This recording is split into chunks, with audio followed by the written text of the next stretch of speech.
Hello, welcome back. We are back. We are happy to be back. Everybody is in tip-top shape, and we are thrilled to be here. So we took a little bit of time off. There's some life happened, and that meant that we couldn't do a stream one time, so that we're all a little bit rusty. Most of us got a chance to watch the stream today, but we're going to recap for ourselves and for you guys.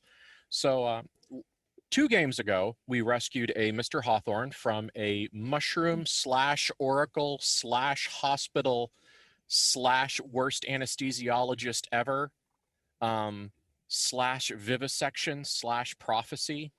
Boy, that's a terrible fan fiction, isn't it? AO3 didn't want this. No, they rejected the tags. I don't know why. It was weird.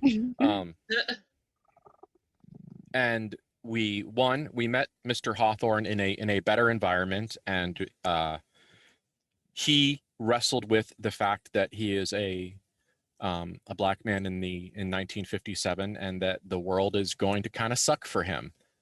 And we wrestled with the Van Horsts not particularly seeing all of that. We also identified that to a certain extent, Mr. Hawthorne has either powers related to fortune telling, probability, prophecy, paracausality, something, or at the very least, he is a wellspring of usable material for similar practices. Clara had to do a lot of heroin about it. We had a pretty consistent heroin response to most of our stimuli that led her to saying something extremely hurtful and heavy to her sister Bethany. And as usual, the most hurtful things are supposed to be kind when they come out of our mouth. And that moment led to a couple of things. It led to a very good and in-depth conversation between Matthew and Bethany, talking first about Clara and the problems that she's experiencing and the challenges, and then it led to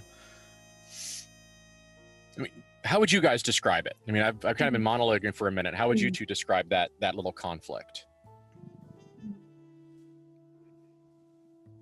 I would say it led to I'm gonna say my end of it, and then I'll let you say Bethany's. But like, I think that for Matthew, it led to a revelation that power in prison basically does not necessarily translate to power in the reality that is their goal, and that in fact what he was assuming was the key was actually just laying on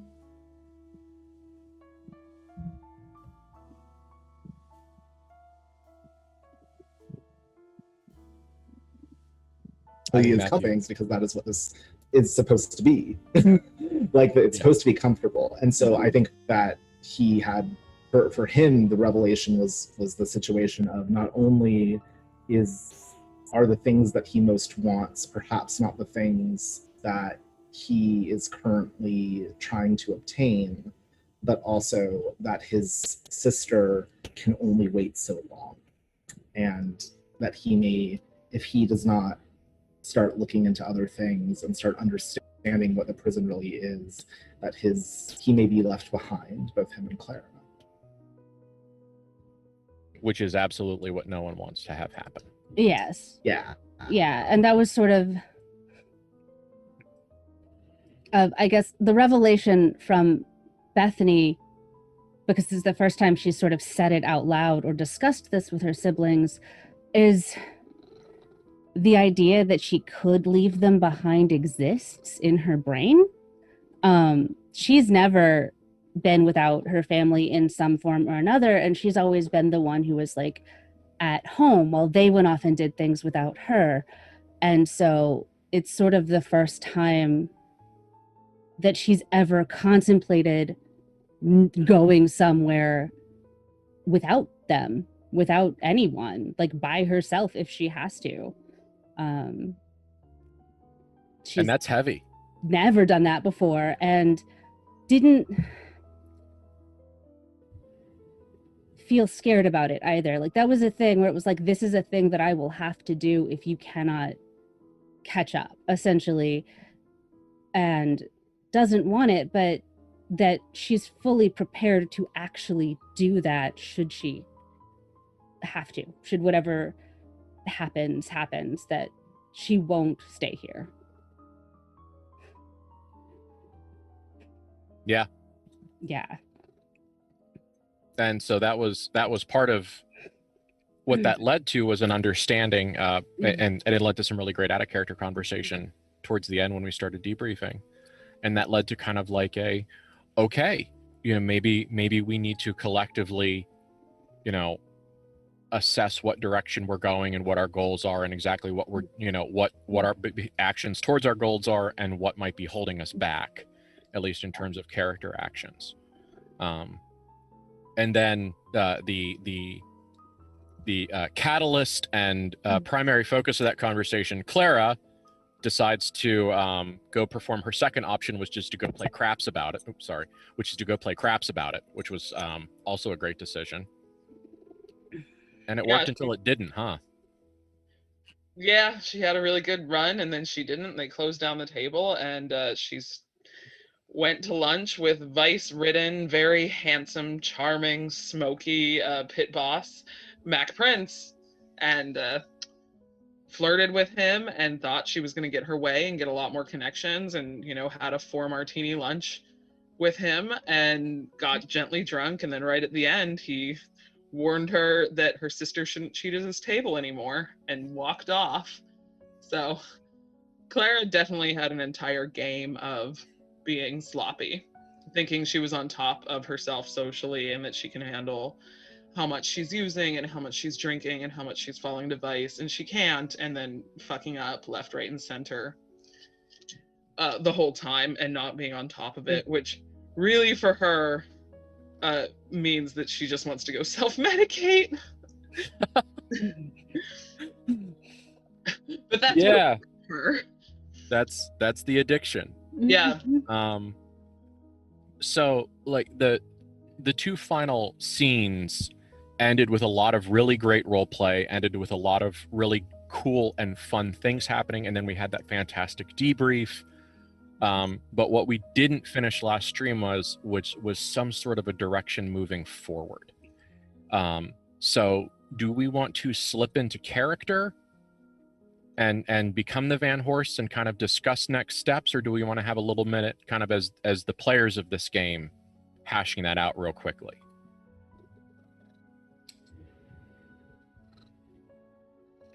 I feel like as players it might be wise, just because I would like a little bit of direction from you as the storyteller as to what good possibilities for the Van Horsts would be. I'm happy to have those conversations in character, but if we don't know where you're slightly prepared to go or where you're interested, I'm yeah. But that's me. If everybody else just wants to do it in character, I love role-playing. Well, I can put some substrate down, and then you guys can work with it. I can do that pretty quickly. Yeah, especially with like the fact that like Matthew's kind of in a place of like, well, fuck. Maybe the direction I was going was not the direction that I need to be going. I don't fully know exactly like both he and I are unsure of exactly like where he can course correct, and whether or not he's able to course correct, like we'll find that shit out. But like knowing what he might, where he might start looking for that course correction will help know whether or not like how I can attempt, whether I fail or succeed, because in the end it'll be interesting. Yeah. Narratively speaking, Matthew not being entirely certain in which direction to reach for more functional power is a really interesting space to play in. Yeah. So like as long as Elon is happy with Matthew flailing a little bit, like I'm not upset that it's happening for an extent. Yeah, no, I'm not upset about the flailing. I'm more like I legitimately don't know, because I very purposely have not read those sections of the book. Yeah. Like I don't really know how, because the only examples he has of how to gain power really, when it comes like in the outside of this world, really come from Bethany. And that is not going to be a direction that he can find power, because I don't think that the way that he is going to find power isn't going to probably be through the type of chaos magics that Bethany has. Like, that's not the direction where he's going to be able to do things. So it'll be like, I'm more saying, like, I would like to, he will start seeking, but I want you to know as the ST that I am interested in at least seeing what there is for him. Yeah, I hear you. I wanted to give you a better answer than you. No, it's fine. So just kind of going around the circle, the two things that Matthew has said that he's wanted to go after is of course the acquisition of power. The functional direction is to ingratiate himself with the mafia, or at the very least acquire suitable leverage to make them do things he wants them to, which might be a more accurate description. The second thing is that Matthew is deeply and primevally offended at the fact that someone else controls nuclear weapons, and that this is an affront to his dignity as a person. And it hurts my soul. and he despises that and seeks to rectify that in any way, shape, or form possible, which is a bunch of like, if you guys don't know, the military-industrial complex right after World War II was weird and a little, and by a little I mean a lot, metaphysically oriented. There was a lot of weird people doing a bunch of weird stuff, so we can get super fucking spooky with the nuke project. Operation Paperclip is a thing that's going to require a lot of negotiation and discussion before we even touch into it. You can Google that one yourself. That is the acquisition of a significant number of German scientists from Nazi Germany, and their utilization in a lot of American space programs and other advanced science. So just Google that one yourself. That'll make you mad probably. So there is that. Those are the two big ones, in addition to dealing with Clara and interfacing with Bethany, and generally raising his family up to the heights of divinity, in that kind of sort of, king vizier seneschal sort of vibe. And so that's what I know that Matthew wants to do. You're accurate. Okay, great. Clara's big, big red pin in the board is the Metropolis review, is the front-facing thing. The other thing that she has seen the power of cults firsthand, and she is hoping to parlay her personal magnetism into something maybe a little bit more organized, a source of power. It's like you've kind of talked about that out loud a little bit, but we haven't really defined what the goal on that would be. Yeah, well, I mean, it was mentioned last game that Clara is the most stuck in the lie of anybody, and I think that's still very true, and even more with how far she's falling to vice. So I'm not going to take a step back because she's loud and annoying and going to be Clara no matter what, but out of game, I don't think the Metropolis review, as much as I love it, is going to be pursued right now, because Clara is very stuck in the talks a big game, gets drunk, wants to go get high, have fun, get a bunch of attention, and doesn't have any forward momentum on anything. She's stuck in her addiction cycle, and she's really stuck there. So I don't know that any power grabbing is going to be happening for Clara, because she can't get out of what she wants and how she's feeling, and I as a player am totally okay with that. So I just want to give everybody else a heads up that I think we should still steer the story towards other goals. Clara will continue talking about, oh yeah, I'm putting this together and I'm a bigwig from New York and all of that, but she's doing it to get attention. And yes, but yeah. I love the Metropolis review idea, and I'm so in love with it, and I kind of sort of demand it for as much as we can collaboratively demand it. So it might, while I recognize and respect the fact that you're looking at Clara and saying Clara is, 5 feet 8 inches of disaster in good shoes. I would like to see the struggle of a Clara trying to get her shit stacked high enough to be able to pull off the Metropolis review and encounter those challenges where to accomplish this thing that's arguably or maybe even inarguably spiritual, where she does have to end up in conflict with essentially her favorite parts of the Gilded Cage. And I think there's a lot of power in that conflict, and I'm here for it. Yeah, that's totally fine. And then that's going to continue where she'll probably get caught up in a thing that I've awfully done in real life, which is I want to keep talking about my projects because I like the attention. Then, oh shit, I actually have to do these things. Oh yeah. She will get there where it's like, oh, she got a cast and some money at a party and she was so drunk. How much money did he say he was going to give her? Okay, I guess we have a book thing. I guess I'm doing this.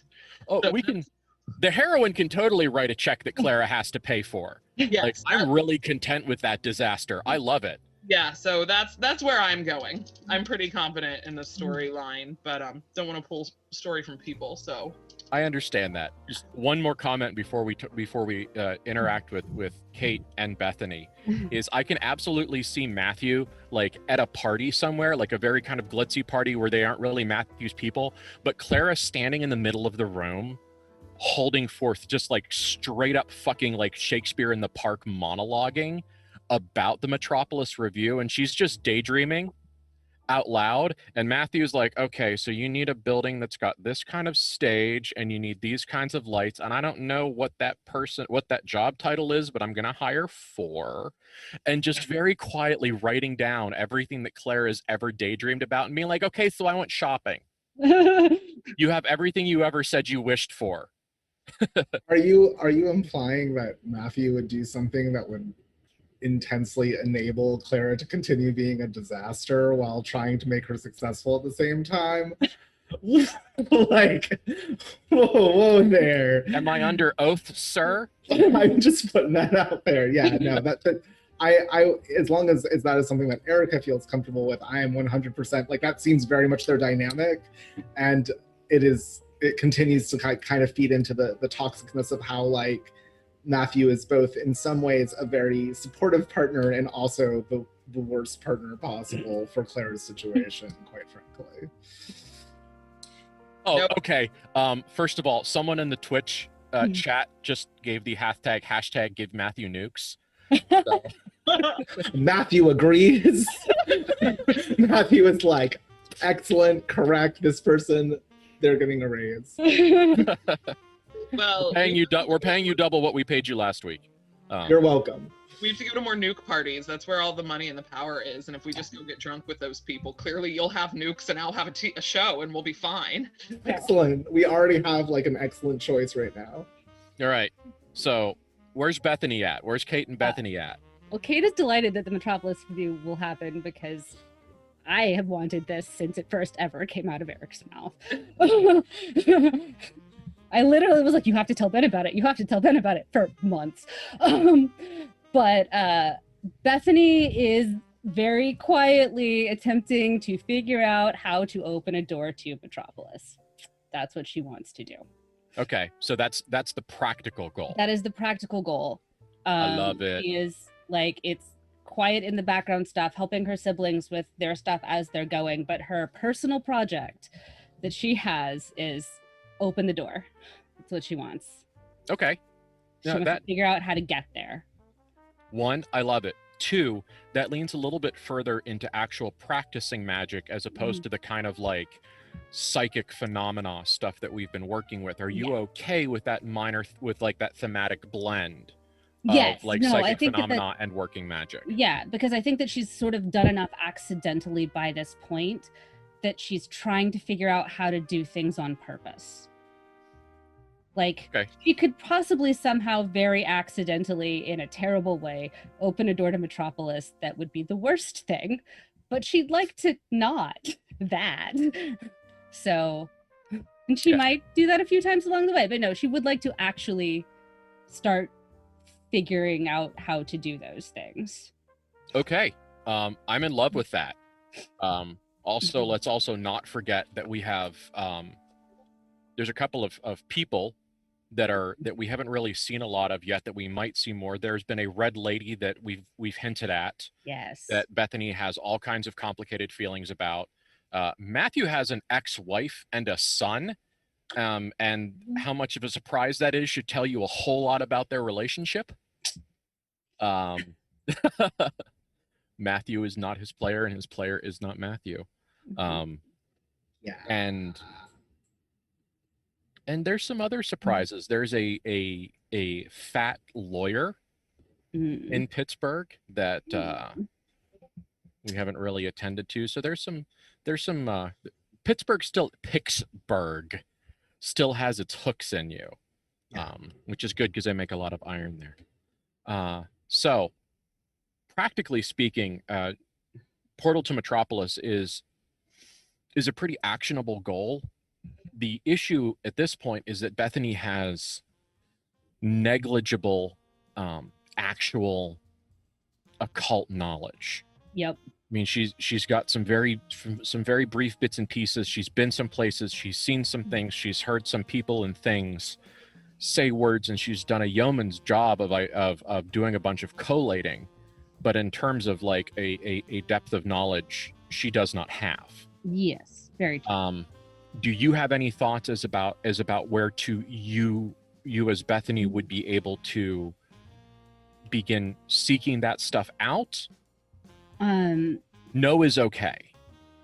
Mostly Bethany's in a no place because of the amount of the only time she's experienced people who do know how to do that, she has murdered them. A problem? Yeah, they probably don't want to tell her how to do the secret book things because she exploded people. Unless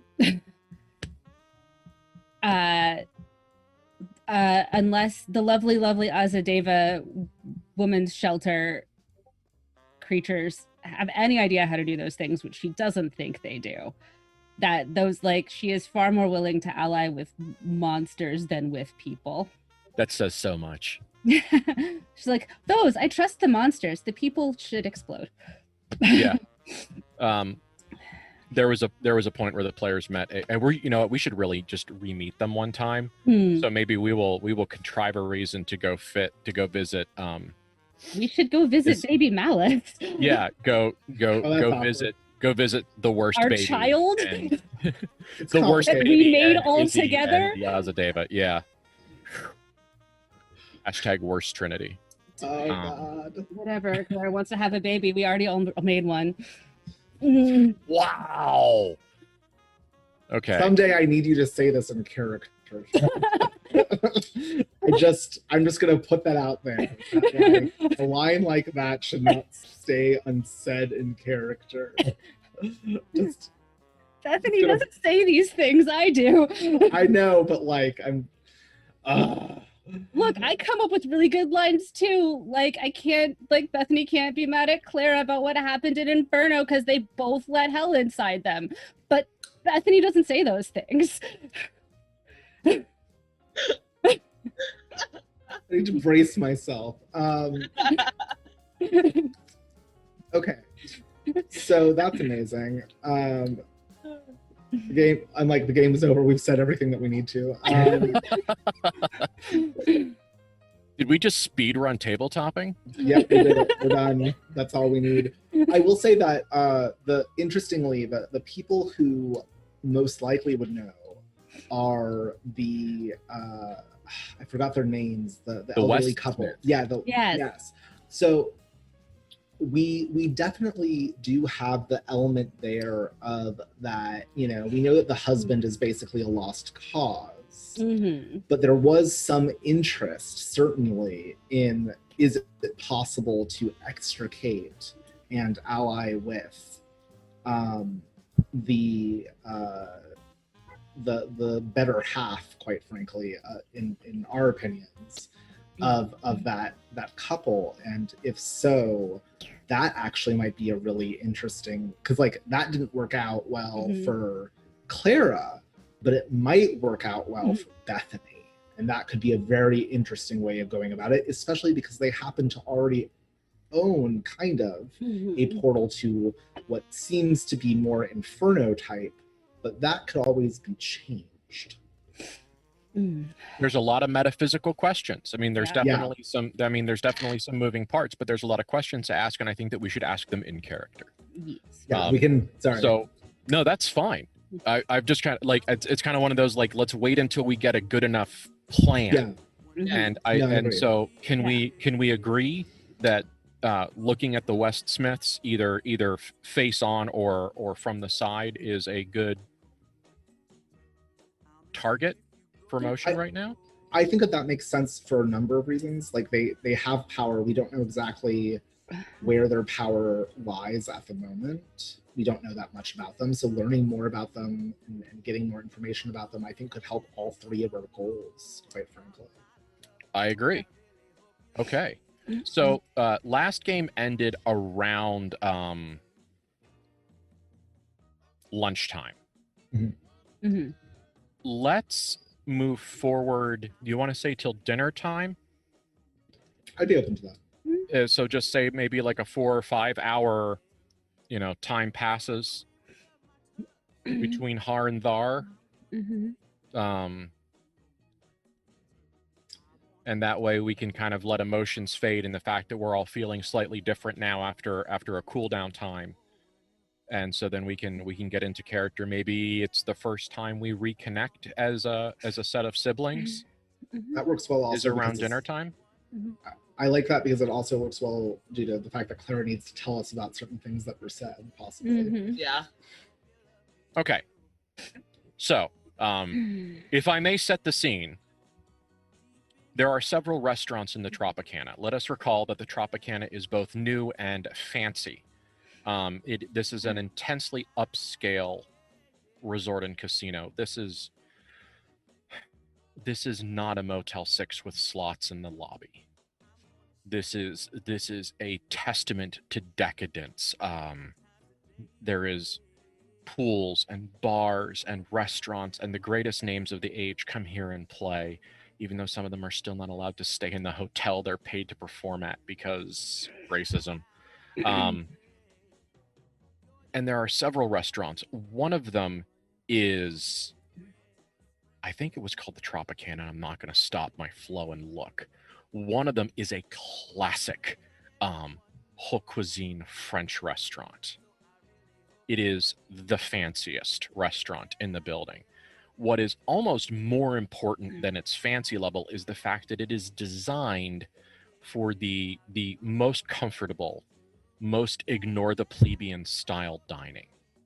So of all the restaurants, this is the one that has the greatest available options for private conversations and areas that you can have to yourselves. The tables and some of the areas are constructed. Now there's spots down there that like it's a little bit elbow to elbow, not really elbow to elbow, but in the Van Horsts unit of measure, it's elbow to elbow, where people have to worry about how much it costs. However, for people like the Van Horsts, there are plenty of places for some privacy. So it's not a shut door private room, but you are far enough away and set aside at a beautiful table. And this is with all of the silver and all of the crystalware and all of the stemware and the whole fucking shebang. This is that place. And essentially you will have privacy unless the staff comes to tend to you. So, and as far as I'm concerned, for the conversation, we are just adding in small momentary pauses as the staff comes and refills a drink or brings another. And so like it's dinner time. There's like 8-9 courses. It's the whole thing. So we have sat down. There has been a little bit of food. Maybe have we communicated? I mean, did we just communicate enough to all sit down at the same place for dinner? Yeah. Yeah. Okay. So dinner, how does everyone look? All right, let's start from the top. How does everyone feel? How does everyone look? Do we all generally look the way we did when we left right before lunch, or have we do we look very different at all? Bethany looks exactly the same, but after her conversation with Matthew, she did go to take another shower. So she is purposefully looking exactly the same to not alert people to the fact. I mean, if Matthew stayed in the suite, he knows she took a shower, but to not let Clara know, essentially. That's what she went and did after that experience. I would say that Matthew looks the same in the sense that, like, he did not take a shower or another one. And I think that he spent time basically just recentering himself after such a heavy conversation that kind of shook him, and kind of, you know, in a lot of ways is wearing the sort of like the outfits of business on vacation that are in a way many like his sort of armor. I think he probably actually took some time to like make calls and do work stuff to take his mind off of the fact that work stuff might not be his goal. That makes sense. Yeah, generally work is okay. How tightly do you run the Van Horst empire? Like, I mean, are you an iron fist and a velvet glove? Are you just an iron fist? Like, do you do a lot of delegation? I think that with the knowledge of how large the Van Horst empire is, and the fact that he was actually trained well by Papa Mao, I would say that he is a delegator. Like, quite frankly, micromanaging is, and this may be, you know, hashtag, you know, like, you know, your mileage may vary, but I think that if you are in charge of something that is as big as and as many moving parts as the ironworks industry, and you cannot delegate, that is a sign of inexperience. Quite frankly, like, micromanaging is not how you get shit done, because it is not efficient, and Matthew is nothing if not efficient. So I think a lot of his work is making final decisions on things that other people are doing, is what I would probably say. Okay, so far that management style, I want to feel that we've been here for, I think it's what, a week or two now. Despite many games, it's only been a short period of time. It's like a season of 24. My lord. So I imagine that probably for the most part, some phone calls, maybe some written correspondence here and there, is probably enough so far to not cause you any real distress.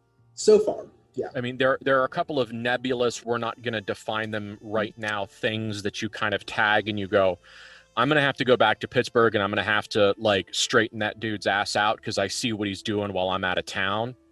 Yeah. And I'm going to have to, like, I'm going to have to fix his shit whenever I get home, but that's a when I get home problem. But that's just kind of a background flavor thing for now. Okay. So Matthew seems settled. Pretty much. Okay. Bethany is unchanged on purpose. She worked very hard to be unchanging. Yes. It's kind of like the spending the 2 hours to get the just got out of bed look. How is Clara? Clara did all of the drugs and did all of the dumb. So Clara's probably not in a great place. How is Clara at dinner? No, she stumbled in like right before dinner. Knows when they generally keep reservations, and stumbled in 5 minutes before there and was like, are we going somewhere tonight? Kisses Matthew like full on the lips, sloppy, smells like an ashtray because she's been sitting at a craps table and at a dining table and has just been chain smoking and drinking the entire afternoon. It was like, I should freshen up before we go. Are we going? Okay, we're going. And then, like, slips into the bathroom to do the hair spritz thing and, like, relayer her makeup over her old makeup, over the fact that she looks like she's paled out and has the, like, shadows under her eyes. She looks sick if she's not wearing makeup. That's how I started last game. Yeah, it worked because it made me nervous for you. Yeah, she's 2 layers of makeup on, and is warm, like clammy, sweaty warm, because she's been drinking all fucking afternoon and probably honestly pukes because that's where she is and she needs to make room for the next round of drinks and maybe some food. Sprays her little jacket because she doesn't have time to change or shower with a vodka spritz because that gets some bad smells out. Puts on a fresh layer of perfume and is ready to go.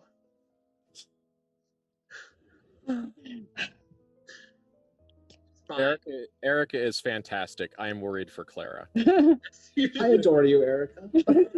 Never change. Clara is not well. Yeah.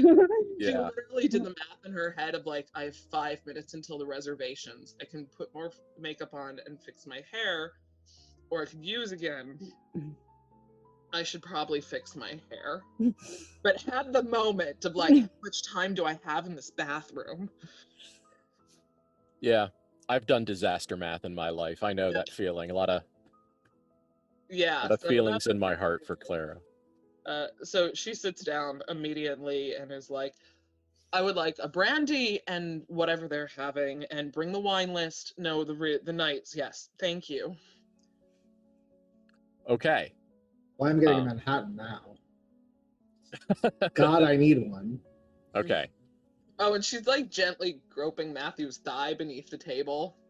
Yep. She's lost her social mores. She's not making out with him in public, but anything she thinks she can get away with, that's where she is. I will say that my original expression of like, oh God, when you said that she kissed him full on the lips was because I thought that you said that that was happening at the restaurant. And there was a moment where I was like, oh no. We're going to have that argument today. Not there yet. We're not there yet. Footsie, lots of footsie. One of the things that we do is that we talk about the kind of character conflict we think is coming and just kind of get the shape of what we think is going to happen out. And we've done a really good job, and I really like that. And I could talk more about that in a different setting. So Clara, so you put your hand on Matthew's thigh in the exact same place that Mac Mac Prince put his hand on yours. Mm-hmm. Okay. I didn't even make that connection. I did. Thanks. I'm a helper. So briefly, Matthew, so Clara's sloppy drunk. She's a little / a lot handsy. I assume that your comfort level is not at maximum. Not at maximum, no, because we're in public, and like there's a certain level of like we are in private, but like it's gonna put them on edge, certainly. Like there's a certain level of like we are in private. Yeah. Right? And there's also the level of, I think, because she is sloppy in this moment, there's a level of like, will this escalate? So I would say that he's keeping an eye on like if it does. We don't want the sommelier to notice any like rhythmic hand and shoulder motions from Clara. Yeah. Basically. Like as long as things stay on the thigh, I think that he's fine, but he's certainly on edge in the sense of like being ready to like be like yeah. You just have to do it without rhythm to confuse the sandworms, is pretty much what he's saying. Oh my lord. This was full of coffee when we started. It's empty now. So Bethany. So Clara's not any better. No, sure isn't. Nope. And you can. So good news, bad news. Clara is very vivacious and vibrant, and she is full of Clara. As terrible as the idea of drunk, horny for her brother, and high is as a very like, you know, core Clara moment. She is, and she is very, and she's full of herself. Not that she's full of herself, but she is full of being Clara, and she wouldn't really miss a little bit, like you know, you could maybe a little off the top, probably wouldn't do anything, and even if she did get a little, you know, really, would it be so bad? We still haven't talked about it, and Clara's still people. So, Ugh, people. Clara's still people.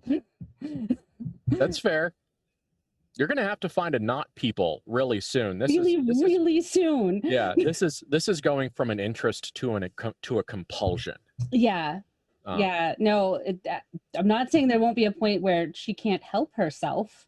That might happen, but currently, Clara's still people, and she doesn't know why that's a thing that she's seeing that she thinks she needs to do. Okay. So there is a extremely awkward approximately 10 minutes where some sort of tableside preparation and presentation occurs.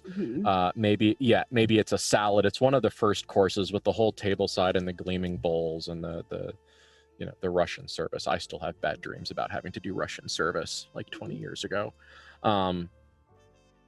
And so, by the way, Russian service is when you have a giant platter on your arm and you have like 3 people's foods on it, and you have to arrange it on their plates with tongs while wearing like all like white tie serving wear. Yes, actually, it should be in the Inferno book. So writers, write that one down, that there should be a Russian service part of the Inferno book. Oh, that would be amazingly awfully good. That's horrible. Depends on the platters. I'm sorry. Yeah. Okay, fine. So we'll do it. Fuck it, we'll do it live. So there's an awkward moment for a couple of reasons. First of all, it kind of like right as Matthew like takes a breath to begin the like, we need to have some sort of a conversation now, even if it's just about like the Mets. Somebody comes up like with this service that none of you knew was coming. Like when food was ordered, when the decisions were made, it wasn't noticed, and so there's this very awkward few moments where this person is preparing food and bringing it, and clearly there's a lot of flash and pizzazz and all of the theater of tableside service is in full swing. And Matthew, I'm pretty comfortable betting that Clara's hand doesn't move. You know, maybe even does like a quad squeeze. I'm gonna say that like, if Clara's hand doesn't move, like Matthew's hand literally goes like on Clara's wrist so that it certainly doesn't move, because it needs to not move during this time. Yeah, please do not make your brother meep during the Caesar salad. Basically, like there's just sort of like a moment where he's just like, well, this is where we're at and this is where we're staying. He puts his hand down and Claire just looks at him and goes, "What? I love it when a good-looking dish is put in front of me." Oh my God. Cool. Whatever Bethany's drinking, she's going to start drinking heavily. I was just gonna say like drink. Okay, I don't spend a lot of time like in bars. Like I do most of my drinking at home where I can go to sleep on my own couch because I like my couch. But is there kind of like a nonverbal gesture for make the next one stronger? Is there some sort of like a loud bar, you know, method of being like, make this one stronger that Bethany can use in this circumstance? She might just, okay, I'm going to say she was drinking a gimlet. Why not? And there's a little bit of ice in the bottom of that. So she's just going to drain that, look at the server who is doing this whole salad thing, and shake the empty glass so he can hear the ice cubes. Okay. I like that is both like getting across your point and also showing how deeply rude these fucking rich people are. Yes. Like, wow. Wow, gin, lime juice, and simple syrup. Yeah. Okay. Wait, do you not Yeah. By the way, gimlets are delicious. They are. They're really good. I love them. Yeah, I don't get to enjoy a lot of alcohols for a bunch of brain reasons. Super Um, valid. Yeah. Everything hanging out in that like really delicious sour spectrum is wrong bad, as is everything over here in the spicy bog water section. So essentially, I get drinks served in coconuts with little umbrellas in them. I mean, that's not a bad way to live. Yeah. That isn't. That is a place I cannot go. So. Or recorderling. Like I get fruity drinks or fruity ciders, and that's it, because that's the very narrow taste band that I can handle. So yeah, I'm gonna have to look up all your drinks, and I have no problem doing it because I love learning. So yes, another gimlet is brought. However, you know, like, just make it a double for all of us. Okay, you two get the like, are we Matthew, following the instructions of the drunk lady today? Matthew will just click his finger on the Manhattan because he doesn't want a gimlet. He wants another Manhattan, which is stronger than a gimlet. Yeah, that's where he's at right now. Like, you can run a car off a Manhattan, right? Yeah, okay. They're intense. It's a martini, basically, but whiskey. Yeah. Okay. All right. So it's good that we're going to talk about our feelings sober. It's important to do that. So okay, this awkward phase is done. Okay. All of you have fresh drinks. The lighter stuff has, I mean, there might be some water or whatever other things you guys have requested for drinks. The salads have been brought out. There's another course. I don't know. God, I don't remember my courses. I hope none of my teachers are watching this. They'd chase me down and beat me. Probably, probably fruit, maybe, like one of the intermezzos. So yeah, it's a quiet moment. You guys, it's like, this is a pause in the meal to allow things to digest. And so there's a little bit of food on the appropriate stomachs. There's a little bit of fruit floating in the liquid. Okay. And Clara actually pulls her hand off of Matthew's leg and looks Dear at God. me. I know that I'm not entirely here. I'm eating. I ate something, so that's good. Glad about that. Yes. First, Bethany, I'm sorry. I know. Okay, just am. I didn't want to. Yeah, I'm sorry, and that was shitty, and I don't know how I could have said it better, but it was awful and it's done. Second, that pit boss guy, Prince. Do you remember him? He remembers you. I haven't been back to his tables. Well, you are welcome to go. He just doesn't want you to cheat. He specifically took me to lunch, and we talked a long time, and we had a really long lunch, and then he did it all to say he does not like cheaters at his table, and for me to send that message to you. So he's the one doing chance magic. I suspect so. Or he's not a fan. Well, someone put a mark on me, and if he's the one who said I shouldn't cheat, I would assume it's him. He sensed whatever you did. He is someone who understands the lie at least. Yes. I can maybe continue being friends with him. Maybe he doesn't give a shit about me. We had a real nice lunch. It was a great time, as weird lunches go, until he said that. So maybe it was just trying to send a message to Bethany, or maybe we had a good time and he sent a message to Bethany. I don't know. But he said, I'm passing the message on, and he said it in a way that implied he had power of some sort or another. I know that he has mortal power. He absolutely does, but he understands the lie. He understands that you're in a lie. Killed that woman. It's likely that if he is the one who marked you. That is my assumption. It feels like he is likely the one who marked that woman. And so he is someone who is both dangerous and someone whose eyes are now on us as enemies. We could maybe use him. If you go back and you say, hey, sorry, didn't know, can we work together? Or something. We can maybe use him. He's smart, he's very connected. He knows his shit. Did he say anything other than that she shouldn't cheat? Did he give any implication that he would be willing to?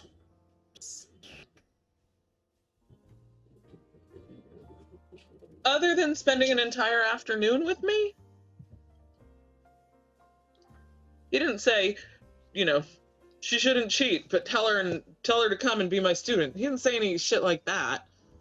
He was demonstrating his power and that he knows things. He put a card on the table. He played part of his hand, and he's waiting to see if we're going to take a bluff or a bet or call and play a hand in turn. We can get up and walk away from the table. We absolutely fucking can. But I don't know, of people in this town who know anything about the lie, it's him or it's the fucking hoity-toity Phoenix Society people, which I don't want to fucking go back to that bitch. So, I don't know.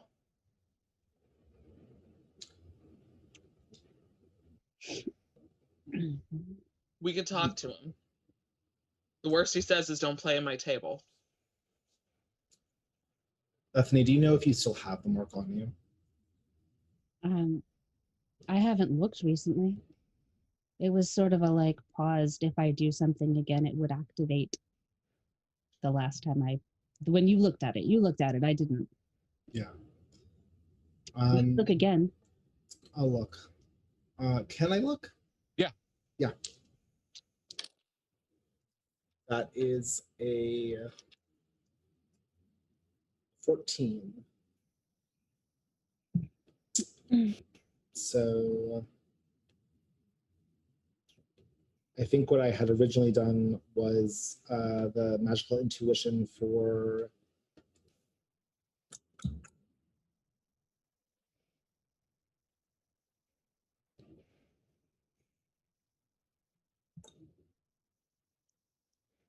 sorry, I just want to get the exact wording.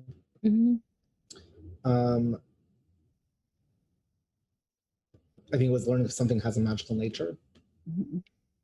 Yeah, I think you're right. Mm-hmm. And he's basically looking to see if there is still sort of that mark on her that she had before. Yes. Yes, you can do it. Okay. I just wanted to read the. Yeah, if you should I think that's what we used originally. I don't want to. Yeah, that's the aura sensing one. That's the one we've kind of been arguably free and loose with, just because auras are neat. Yeah. It doesn't feel like she has a mark. There is not like a blazing Hellboy style brand floating above your sister magically. I feel like a better way to describe it than maybe what I described the first time, or at the very least I'm refining my description, is more of a sense of like putting on the One Ring of Sauron and the eye on top of what are Khazad-dûl, the eye of Sauron turns to you is because you become visible, and then when you take the ring off, it loses sight of you. And maybe it remembers kind of where you were and might direct forces to investigate, but it's not like you're not walking around with a mark. You're not debuffed. Yeah. I have a question though, since it is technically we're being fast and loose in auras, and Matthew just looked. How fucked up does Bethany's aura look now? In what sense? Like emotionally, or just like overall? Like, are we talking? I don't think it sees emotionally. Since she consumed the other one. Oh, like, is there a difference? Yay! Yes. Yeah. It's a big load to drop on someone at dinner. He looked. Yeah. Matthew, the good news is that Bethany does not seem to have a lingering mark that at least you could identify as a mark. Now, of course, Matthew isn't the most magically educated person, so he's like, oh, you don't have a fucking kick me sign, so maybe we're okay. But I'm happy to use the if you want, like because I got a 14, so I have 2 technically open. If you want to say that I'm using the use something about a creature's true nature for this part. Yeah. Oh yeah. I feel like that makes sense. That was my presumption. I'm just trying to figure out how to describe it. Oh no. It's how to describe it. I'm also trying to figure out how to do it without like, you know what? I'm going to use a description and I'm going to keep my eyes on Bethany's player. Okay. And if this goes into a discomfort zone, throw up an X or a thumbs down and I will screech to a halt and we will find a different way to describe it. Totally.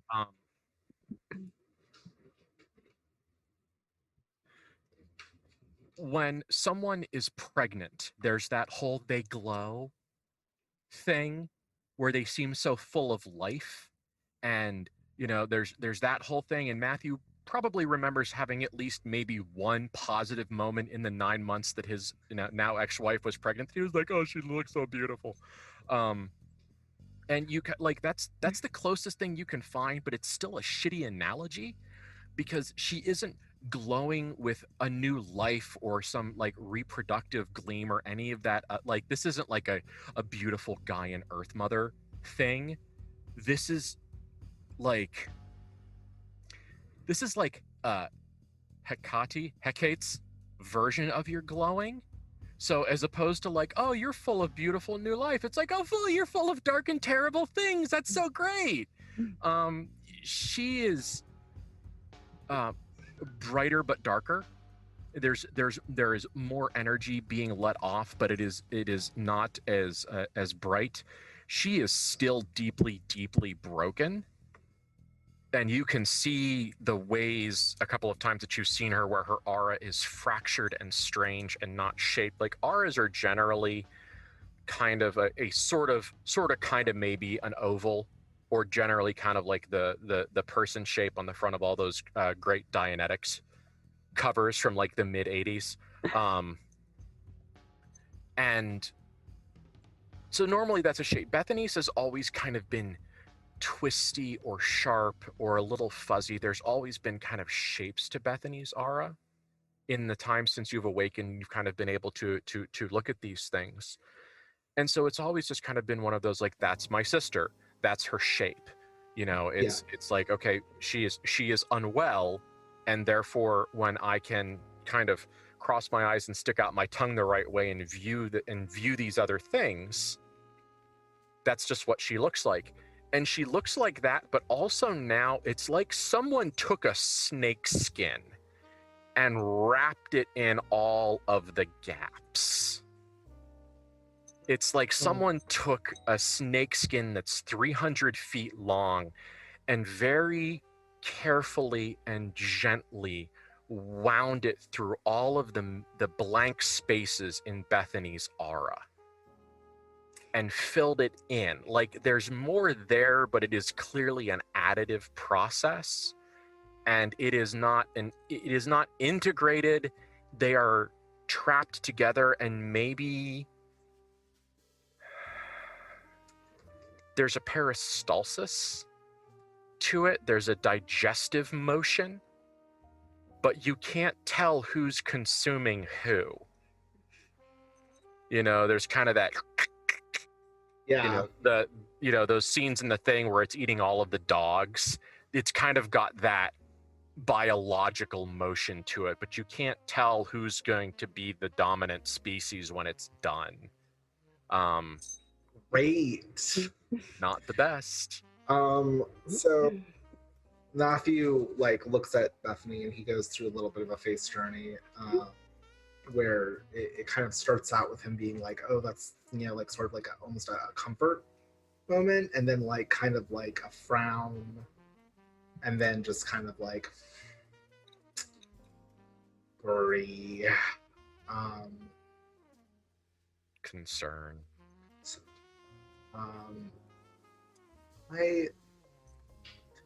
You're not marked in a way that I can see as something that is bright. I think that it's not something where I think that he has marked you in a way that will necessarily do anything unless something happens and it needs and there's further action. But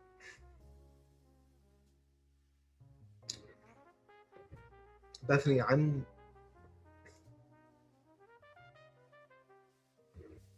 it seems like there's something else around you. Something that's trying to be a part of you. I'm not sure exactly what it is, but and he will actually reach across the table and kind of like gently touch Bethany's hand.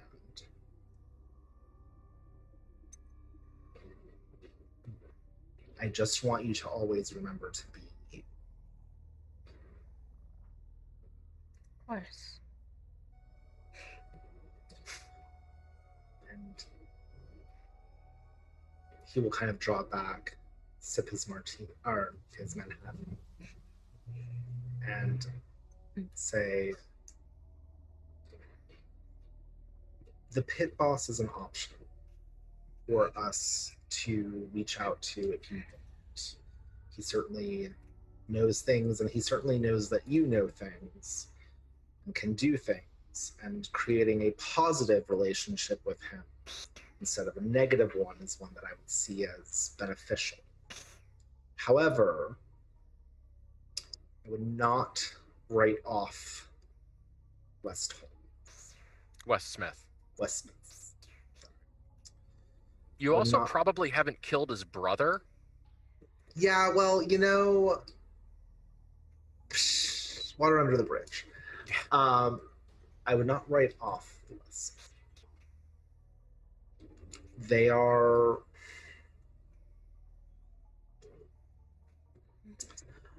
They have something that we want. We can take that through positive means, or we can take that through force. But I have often found that force is often easier in the short term, but not the long term. I am curious to see whether or not there is the ability for us to cut away the chaff and take what is actually beneficial to us when it comes to them. If they understand, as they should, that power requires them to sometimes bend the knee, then I think there is a possibility for them. If they do not, then they will fall as all others do.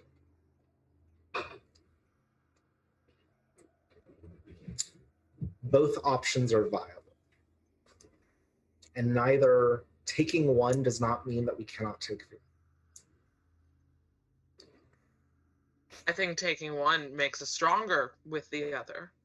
If we can make a proper path with Mr. Prince, and we can have a path to power and to connections and things in the city without those two, then you go to them and say, we can use you or not. You can join us or not. We don't need you. And we take away one of their bargaining chips.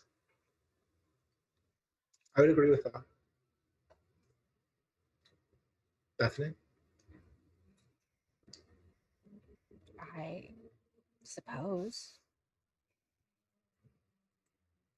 They know how to do things, the Westsmiths, that I don't know how to do, and that when we did what we did at the Phoenix Society, we lost a lot of knowledge. I don't regret it. I would do it again, but we did lose a lot of knowledge, and they might still hold it. I don't... We were raised to be a part of that kind of magic. And on some level, we understand how it works. There's so many other kinds out here that we've never experienced before. Atomic bombs raising the dead, whatever he's playing at with chance or preserving chance, or how chance influences things, the wildness of the desert. There are so many things here we don't understand. But all knowledge is useful to us. It's why I don't want to cut off any avenues. I think that gaining power before we speak to the Westmans is probably ideal. That is what they will respond to. But I do not think that writing them off as merely enemies is something that I want to do. I can see you rolling your eyes. No, I'm saying I can agree with that. Okay. We should gain the power first and talk to them, and then hopefully, as you said, they will learn to bend the knee. But we need to prove to them that we are as good as we know we are. Having power in this city to prove that to them will help. We've already taken one of their highest lieutenants, Clamenza, but coming in with power that is beyond the illusion is really what we need. And other than that, what you both were saying about atomic bombs, that's a power we need. We need it to break the illusion. We need it to live in the illusion. That is where power is. The person that was trying to kill us, your copy that we took care of that you took care of, was harnessing it.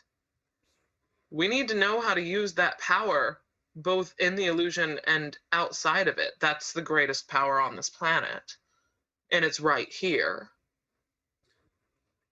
What I would suggest is that we reach out to Price, and that we reach out, and I can also reach out to Clamenza to see what abilities he can bring to get us some kind of handhold into the atomic weaponry situation. Being able to have any kind of in requires some of the underworld connections that he brings. I think that if we can get that, and then if we can also gain the power that might come from a positive relationship regarding magic that the Westmans do not have control over, then we will be prepared to be able to speak to them as their superiors as opposed to their equals. And that is what they will respond to.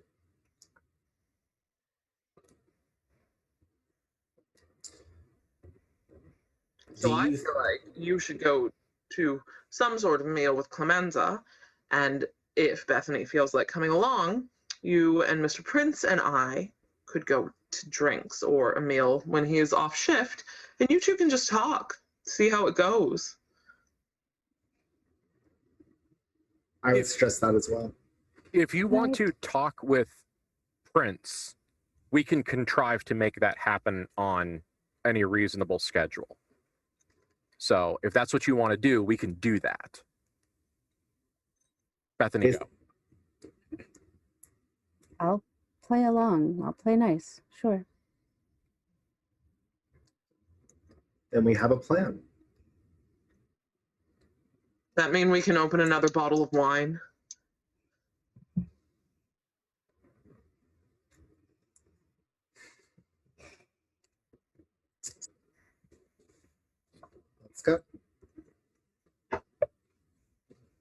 All right. That was really cool.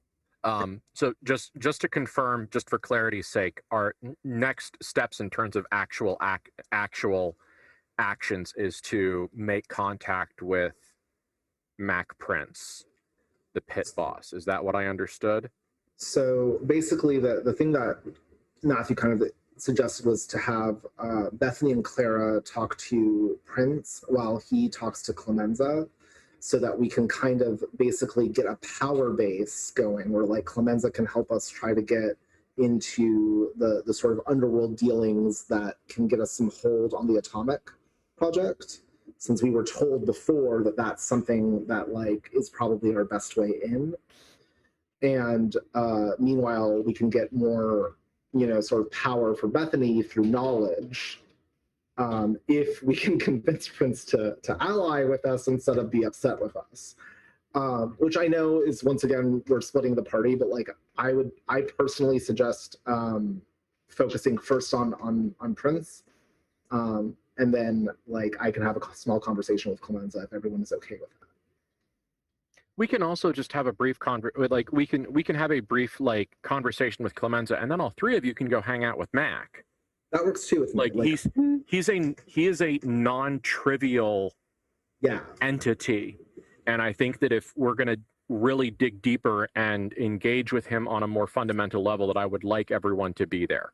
I'm happy to do that. So I'm good with whatever. I think that works well. Yeah. Mm-hmm. So you want to take 5? It's 9:30. Want to take 5 and be back? Yeah, sure. So we are going to do our little scoot away, and we are going to be back at about 9:30. Sounds good. Yeah. Sounds good. So everybody, go get something to drink. Stretch your legs. Yeah.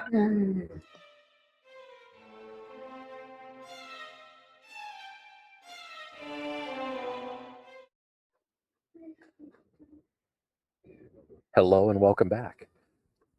So what we've got 2 goals right now, is we want to talk with a Mr. Clamenza who is rapidly becoming Matthew's creature, and see if there's any way, anything that Clamenza knows about maybe getting closer to the military, industrial, scientific complex that is the nuke that sets off nukes, just a little bit away and rips holes in reality. And that is my right.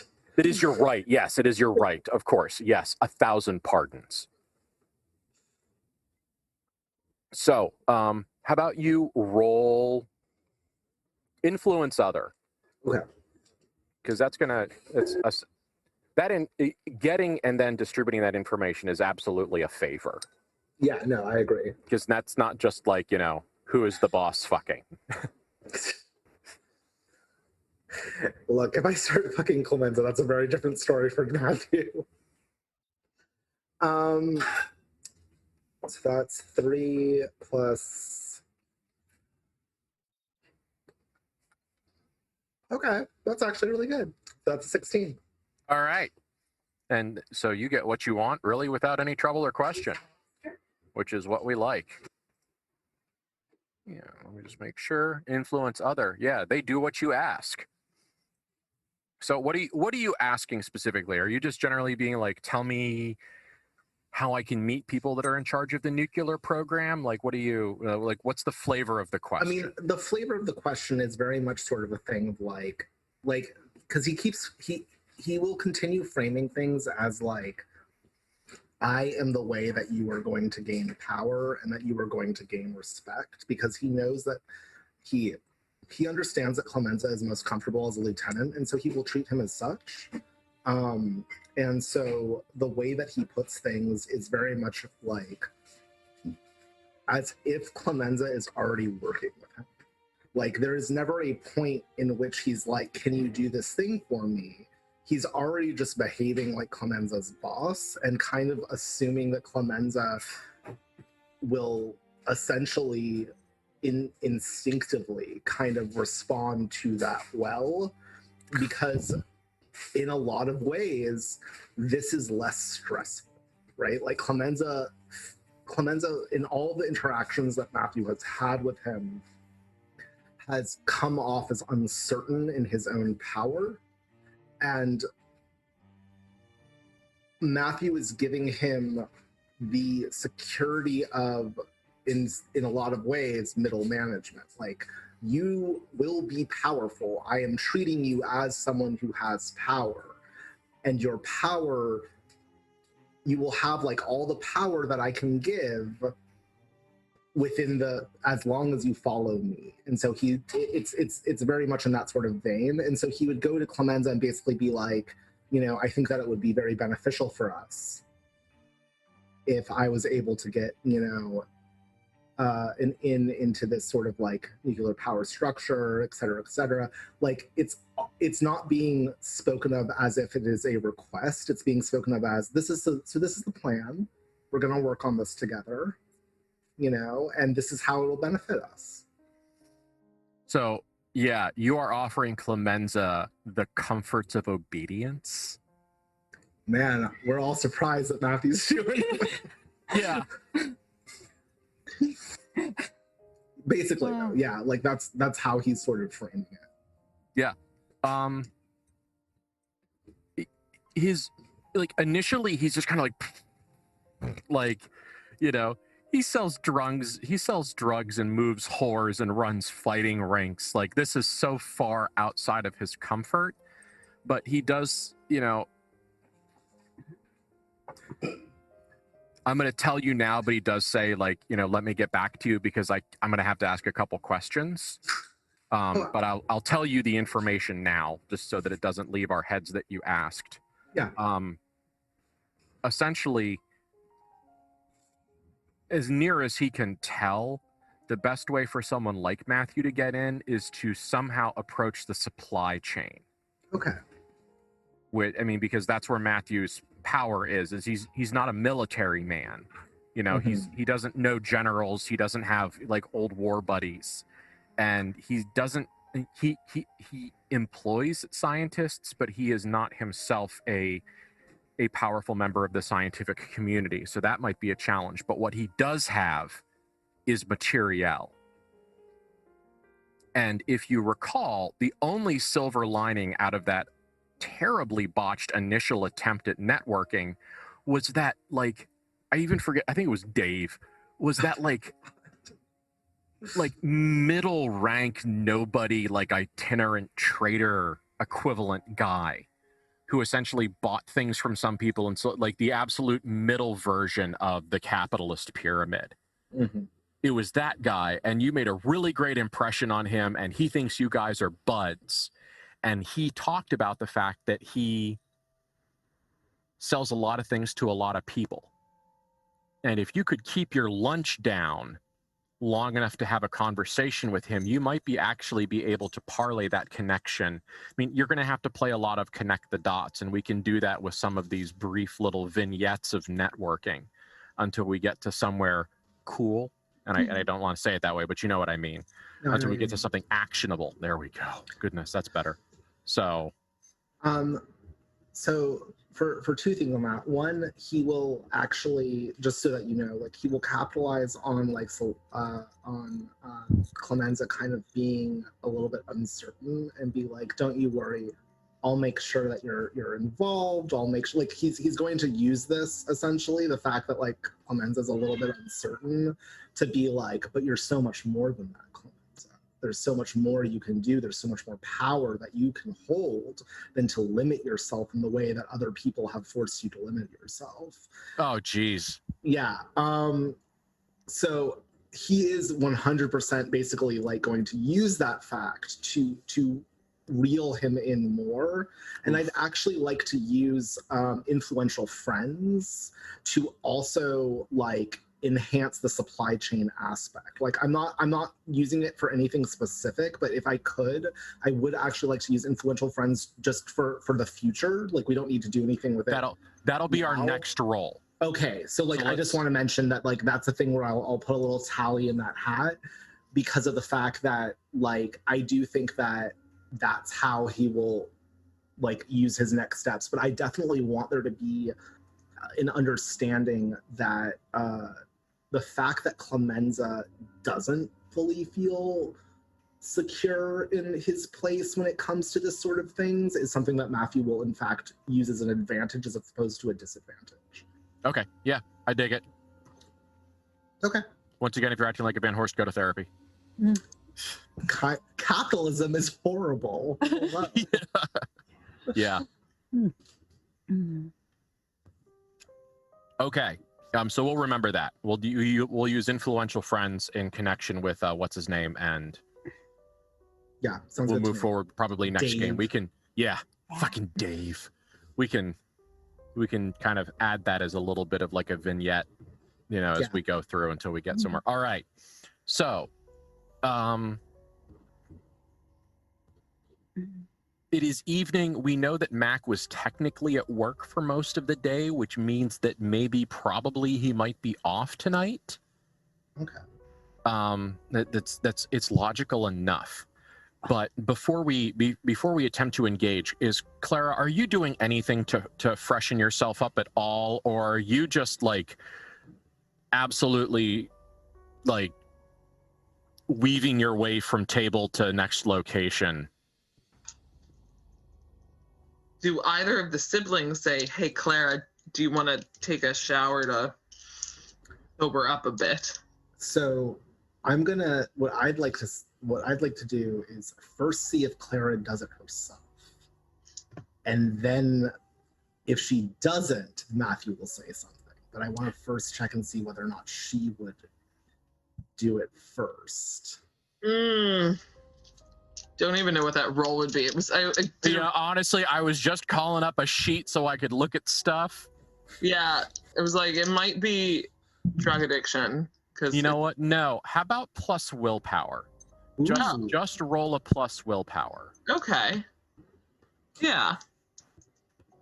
Because this is... I can't remember if my... Oh, willpower is a -1, which... Oh. So, no, she's just... So, like 10 at night. Who's taking a shower now? We're just going to drink the night through and we'll shower in the morning. It's fine. so when Clara is like, nah, like, Matthew will encourage Clara by being like, let's take a shower. Okay, yeah, she's on board with that. Yeah. Now, Matthew knows how Clara's vices work, and like, quite frankly, he also like has dealt with the fact that like we've had this family dinner conversation, which like for all that he was like, Clara, there are people around, like he is still very susceptible to Clara, and this is not just him being like, well, I gotta get Clara cleaned up. Like he is also benefiting. So like I think that would be like his sort of tack, which is it works really great because you can feed another vice in the shower, which isn't, quietly shooting up or shower beer, or shower whiskey probably. So she feeds a vice that helps her sober up in the shower with Matthew and comes this out. Relationship is healthy. Bethany's face at this moment is gold. Bethany has gone and taken a bottle from the minibar in the room and gone into her room and closed the door. Oh my just God. drinking now. Well, I was gonna say, while these two find reasons to stay in the shower long enough for the cigarette smell to leave, Bethany, do you want to go see if you can get a lead on Mac? No. No? Okay. No. Bethany is very reluctant about this entire conversation and is doing it to appease her siblings and doesn't actually want to do this and has agreed. But this is a man who she knows from nothing that has murdered a woman probably and is mad at her. She has no desire to meet him. And he's a guy. No, she does not want to see him at all. Boys. Gross. No. I just want to check in that Kate is okay with this plot line. Okay, just wanted to check that. I'm so fine. Bethany does not want to see this man and is going to go drink by herself now. Cool. Okay. So we just pass the booze buck. Yep. Down the family tree. Okay. Pretty much. So Yeah. Bethany's turn now. Fine. Matthew, after you bribe your sister with dick, you get cleaned up. I'm sorry. I just need to take a moment because of the combination of words in that sentence has made me reevaluate my life and my experiences as a human being.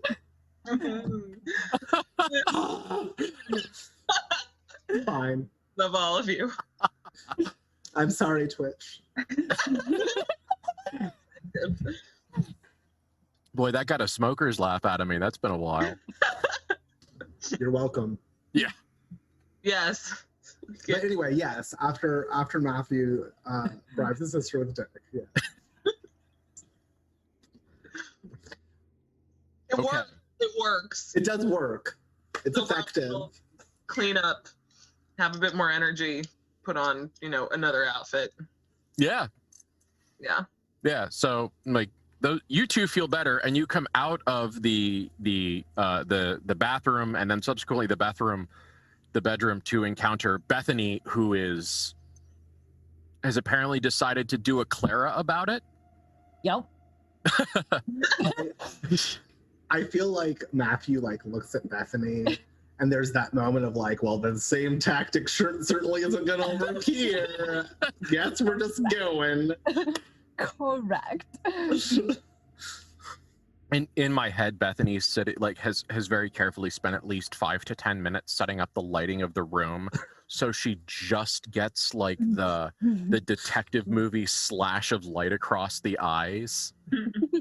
Because I mean, just as an aside, I feel like Bethany has a secret streak of extra Oh God, yes. that essentially she only deploys to get her siblings to understand something. Yes. She's like, I need to use the extra so that my siblings understand what's going on. We're not gonna pay attention otherwise. Yeah. We're very. You're extra busy family. fucking. You're not gonna pay attention otherwise. Yeah, not wrong. Lord. It works. It's really not hard. You take a little mirror and put it under a light source and shine it where you're gonna be. Of course, yeah, lighting knows how that works. I do. That time when you're able to use your out of character knowledge to help your in character stuff get extra.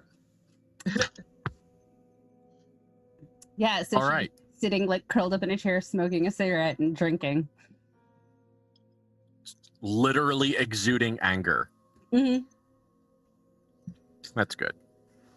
Well, I guess we're going. Jeepers creepers. Yeah, so probably the best thing to do is, if you can't see him, which you can, is probably to check in with the front desk, see if he's still in the building or if he can be contacted. Yeah. So Clara, the gal at the front desk, surprising no one in Chauvinism USA, is a perky, pretty, early 20s, age has yet to ruin her, and that's the voice of chauvinism speaking, not Ben. And it's kind of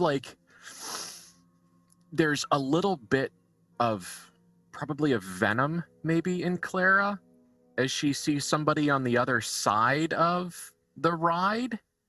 Yeah.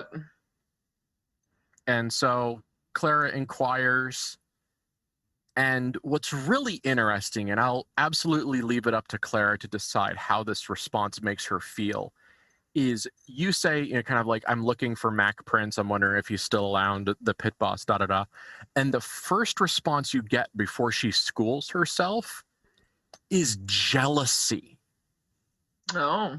Really vicious, nasty jealousy, super duper high school just asked my crush to prom jealousy. Huh. And she covers it up very well, but apparently Mac has an effect on the staff, and based off the sensual, decadent, Caligula-esque vibe that he gave off, you can imagine what kind of an effect he has. Yeah, Clara is not surprised, and she starts asking, do you know where Mac got off to tonight? Mr. Prince. Well, he told me to call him Mac. Okay. Are you gonna get nasty with her? No. Okay. I want information from her, and I need more people on my side. Like, she looks down to see very surreptitiously the woman's name badge. Okay, Amanda. Amanda. She looks super quick and looks up and goes, "Oh, you're Amanda, right? He told me about you." Did he? I mean, and since he discusses in Vice, what did he tell you about Amanda? If he actually did. Clara's making this up, but she goes, "He said the reason they put you at the front desk is because you have the most beautiful smile in the place, and it should be the first thing that people see." I can understand that. Look, in the attention journey that it was required to get her name, Mhm. you are fairly certain that smile was a euphemism. Mm-hmm. Okay. Because this girl is good hair and big tits. Mm-hmm. She is absolutely the person that you are supposed to see from the rib cage up when you walk in the door. Yeah, it's gross. Clara's trying to Chauvinism. butter her up. Would like this woman to be on her yeah. side, and doesn't need to make Matthew or Mac or this woman jealous right now. So yeah, butter her up. Okay. You know what? How about you roll that flaw? Which is Object of desire flaw. object of desire flaw. Okay. Yeah. Clara accidentally flirts with the front desk. Well, it's Too not hard. flirting. It's making an impression. Yeah. It's true. It's Yeah. true. 10. Ooh, real close to the disaster line. there. Yeah, Uh, but not so. I forget what the middle one is. Made an think it's- impression. Don't have a stalker. I think. But Yeah, it's not great, but it's not the worst possible answer. Yeah. I'm looking it up right now. Yeah, come on, PDF, dance with me. Object of desire, 10 to 14. Someone becomes desirous of you. The GM takes one hold. Mhm. Yeah, so it's Yeah. one. It's not total obsession. Yeah. Amanda has a lot of feelings about Clara. She hasn't quite figured out what those feelings are. I mean, they're probably related to jealousy, but, you know, you're not entirely certain what Amanda would do if Amanda was in a position of power over Clara. Like, if Amanda saw something or you needed Amanda to keep quiet or something else, you aren't entirely certain if she would be nice to you because she wants your attention or if she would be mean because she's jealous. Mm-hmm. But you do know that if you are in a situation where Amanda is involved, there's going to be a not neutral action. Yeah. That's all right. Claire's still gonna smile and not really flirt, but gently do so and try to figure out where Mac is. I'll tell him Yeah. you said hello. I'm so sorry that you have to work tonight. It's better to be out having fun in a city like this, but She, at the end of the day, she puts you in contact with Mac. He is no longer in the building, but he is somewhere that they have a phone number for, or they called somebody. It's one of those, like, you know, call somebody, excuse me, please, like, it's a non-emergency, but I'd like to speak with Mr. Prince. Can you have him call me back? What, you know, one of those, everybody has landlines, nobody has cell phones. It's 1957 sort of, you know, please find the guy that knows the guy that finds the guy that knows the guy. And eventually, in about 5 minutes, the phone rings. She answers it. You know, hello, Tropicana. Oh, hello, Mr. Prince. Yes, of course, here. Hands it to Clara, and the first thing you hear in the background is, I don't know how to describe it. Probably raucous laughter, like that, that kind of high-pitched, almost hysterical laughter of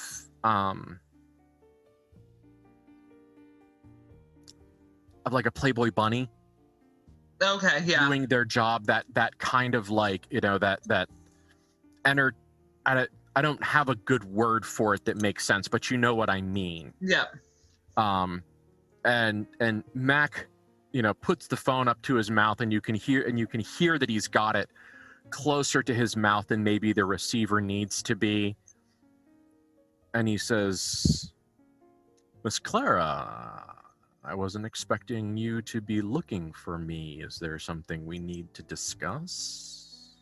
Oh, I was just wondering what you were up to tonight. I have my sister and my brother here. We thought we could all get a few drinks. Well, I've been at the Tropicana all day, and I don't really feel like coming back unless someone's robbing the tables. That's not happening, is it? Chill out, no. Oh, that's good. So, yeah. Talk about that not happening again. We understand there was a misstep. We would rather make friends. Oh, well, if you want to make friends, then you'll just have to come to me. I'm at a friend's house. There's a big pool and a bar about as big. How about I give you an address? Oh, you're a sweet talker. That sounds great. And he gives you an address, and it's for a nice part of town. A new location has been marked on your mini-map. The Perpetual Party. Oh. Be there half an hour. Sure. And it absolutely sounds like there's a pool, and there's a lot of bikinis, and there's a lot of guys with their shirt sleeves rolled up and their shirts unbuttoned. It's like, just even in the 5-minute conversation, you can just hear the sounds of decadence. Claire hangs up and looks too interested. Uh-oh. So he's at a very active party and has invited all of us. Probably will be a good place to make connections. There's a very large pool. I'm going to go up and get my swimsuit. I was about to say, we should change. We should. I told him we'd be there in about half an hour. All right. So I guess we're going to a pool party. I'm not gonna wear my coat for that. Bethany's like, I ain't fucking changing. I'm in Bethany's the clothes like, that I wear. fuck it. Yeah. Like, it is not male gaze o'clock. Thank you. No. There'll be cute women there too. It's Clara's thoughts, but I've already planned for that. yeah. Oh my God. Yeah, so change and then I think just head off to the address. Yeah. I mean, and of course, you don't have to get down to pool clothes. That's not mandatory, but No. But we should be more casual. yeah. Mm-hmm. So yeah, it's a quick change-a-rooney Okay. and into the car. Do you bring David? Is David driving you tonight?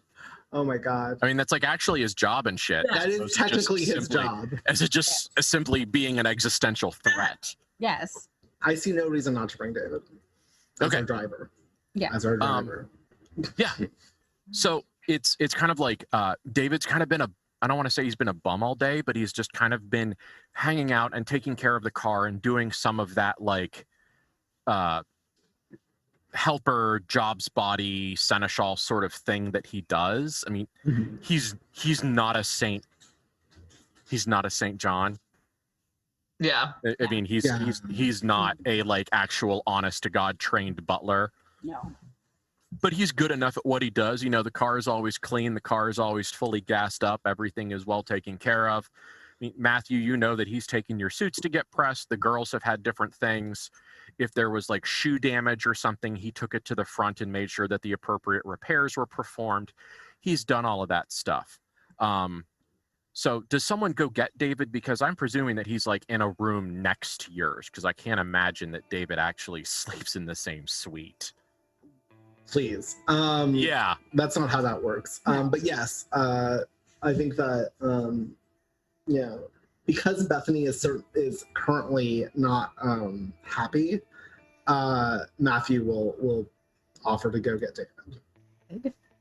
Sure.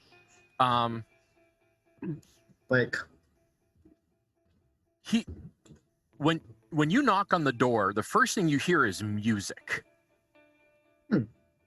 It like old, like late 40s, what's the guy's name? Tennessee Ernie Ford, I think it is. So it's this beautiful, beautiful, like deep basso voice, and it's a little bit of like a storyteller thing. And he opens the door, and he's clearly been like when the Van Horsts don't tell you to do anything all day, he's presuming that means it's a night job. which is generally fair.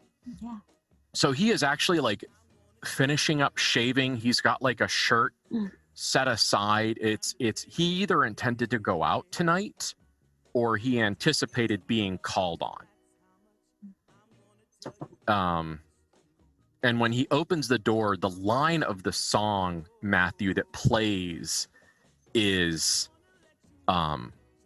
if you see me coming, better step aside. A lot of men didn't, and a lot of men died. One hand of iron, the other of steel. If the right one don't get you, then the left one will. Oh, Tennessee Jed. I love that song. Yeah, 16 tons. Yep.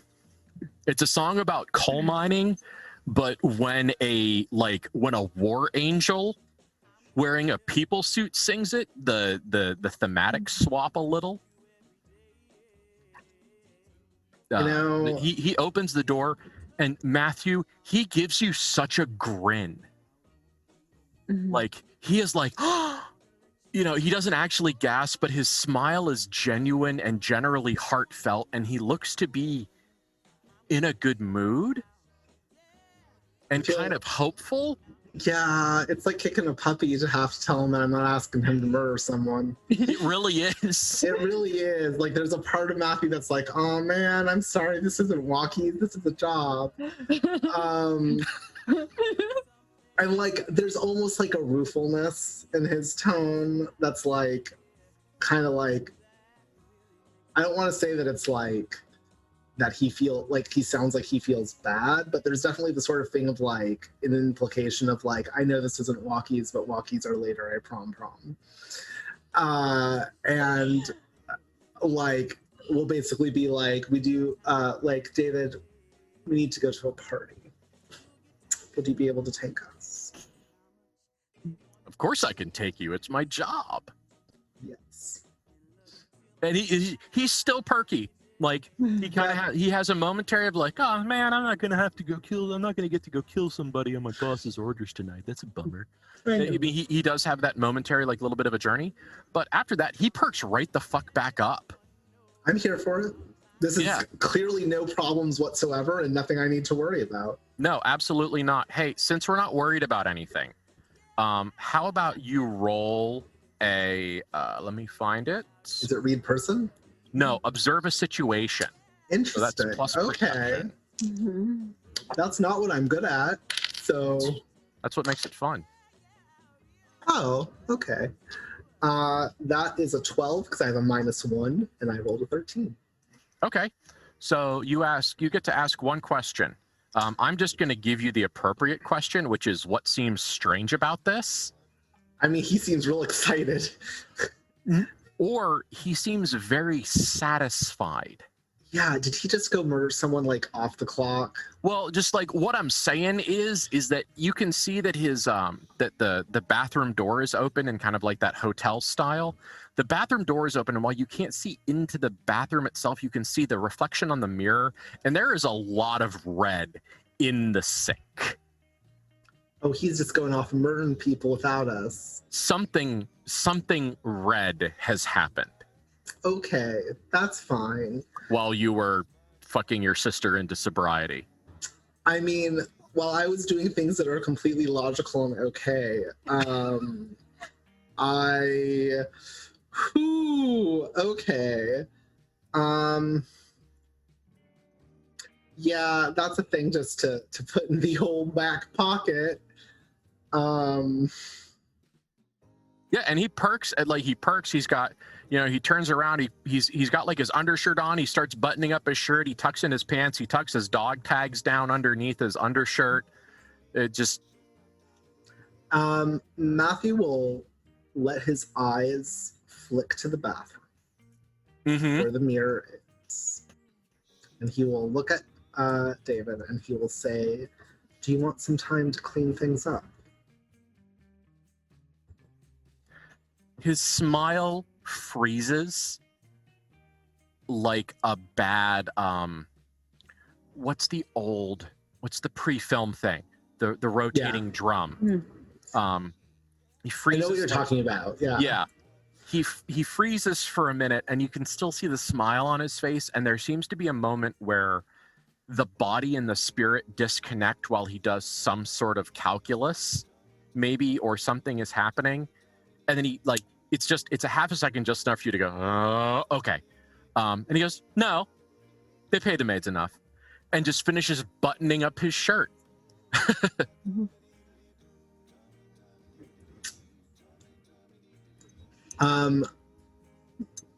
I think. Let me check a thing. Problem. It's a thing where I'm like,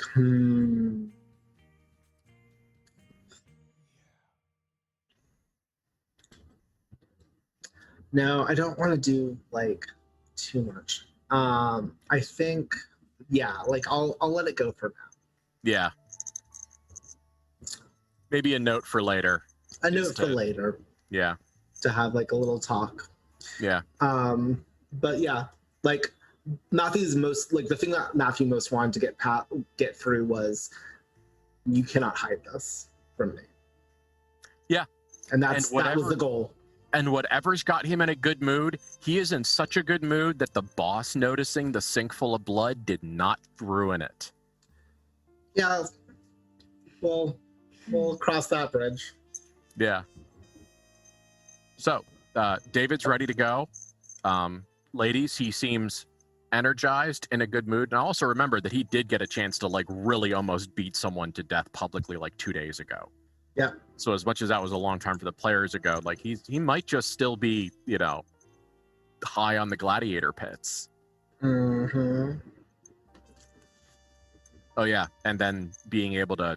I was gonna say he murdered a lot of people in between that too. Yeah, and then he disarticulated the potential rapist monster orderly, and generally he had good walkies, so he might just still be in a good mood. All right, so the address. Is there anything we want to do before we get there? Very briefly. I think we're good. All right. At least Matthew is. We save our game. We buy health potions. So this address, first of all, it's a little bit out of town, not on the edge of the howling wastes that like wait to chase you through the woods with empty coyote skins filled with wind. Like, it's not that far out of town. It's in that nice out of town, that kind of like on the hill vibe. But of course, unlike Pittsburgh, that has nice big hills for you to be on the fucking top of so that, social status can be more adequately defined. This place is flat. So apparently the hill is spread, because this is a flat house, but it is nice and spread out. I mean, the footprint is exceptional, and it is far enough away from other things, and there's some privacy fencing, and so generally it looks like a private house, the kind of a place where someone could have people over and they would generally be left alone.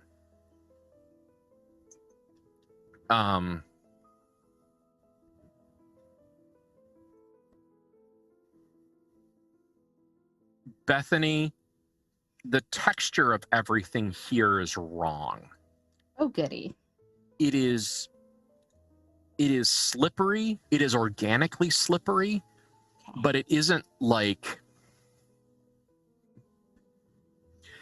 it isn't sweaty. It's not greasy. You cannot figure out if it is like flensed skin smooth. You can't figure out if it's like muscle sheathing smooth, or if it's like sexual organ membrane smooth. But there's a smoothness to the vibe. Yeah. And it's the kind of place, and it reminds you of the first time you killed a ewe. Mm-hmm. Of that time in hell where you and your sister, not this sister, Izzy, the one who is now away and shepherding several battered Azadeva,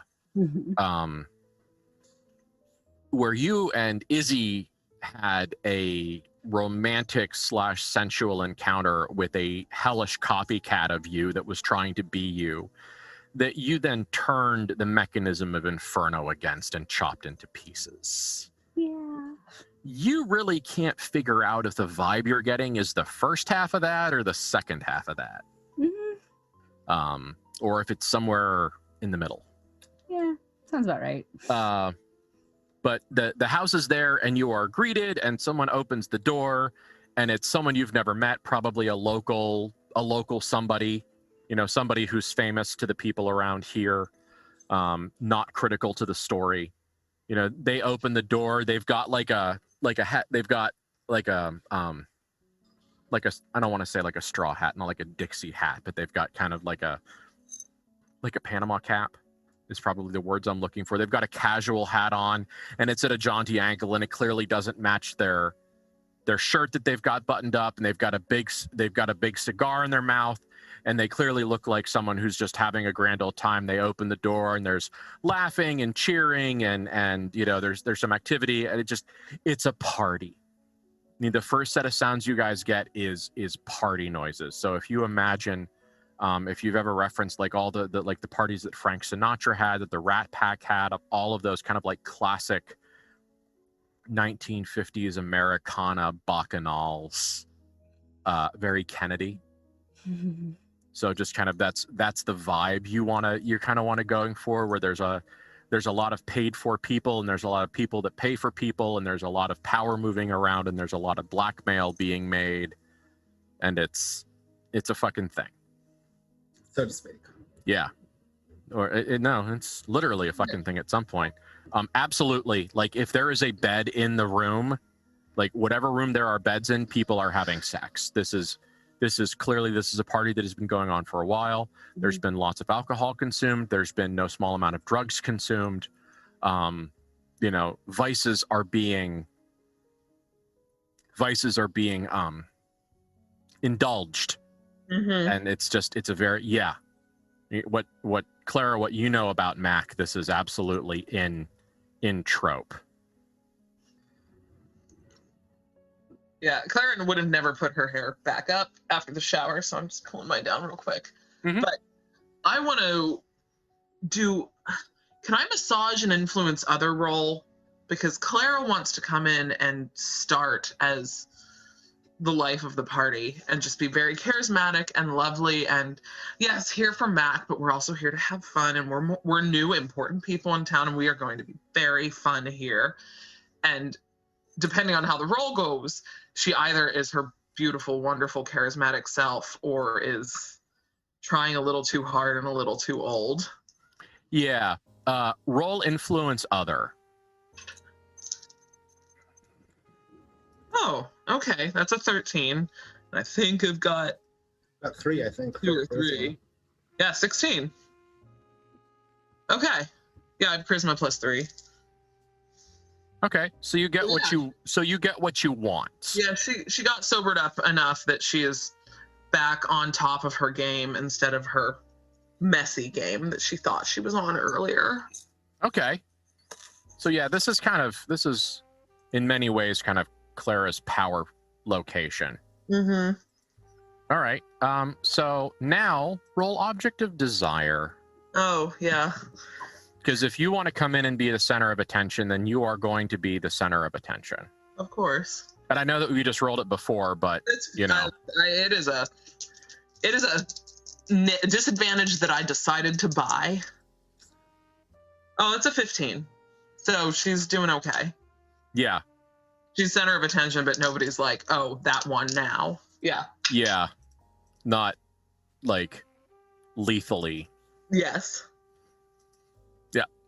So you guys walk in, you immediately meet 15 people, all of which whose names you entirely forget as soon as you're introduced to them. That is standard. Well, okay. You're introduced to a little over a dozen people. Bethany, you are introduced to 15 meals. Yeah. All of which are shiny mirror, sundog bright with drugs and booze and sex and general good times and good cheer. Like, you know, None of them are my sister. This is way easier. Yeah, yes. And it is clear that this is a place and a time that if you chose to indulge, if you want to be actively gay, Yes. here is a place that is designed to be discreet, or at the very least designed for everyone to ignore the nasty things, air quotes, of the time that people do. Like, Yeah. this is a place that if you find a gal that reciprocates your interests, that you could have a tryst. Yay. Girls. Yeah, yay gross, absolutely. Yay, girls. Like, Girls are good. Bethany Yeah. approves.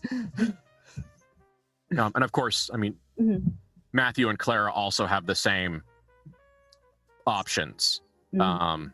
Not exactly.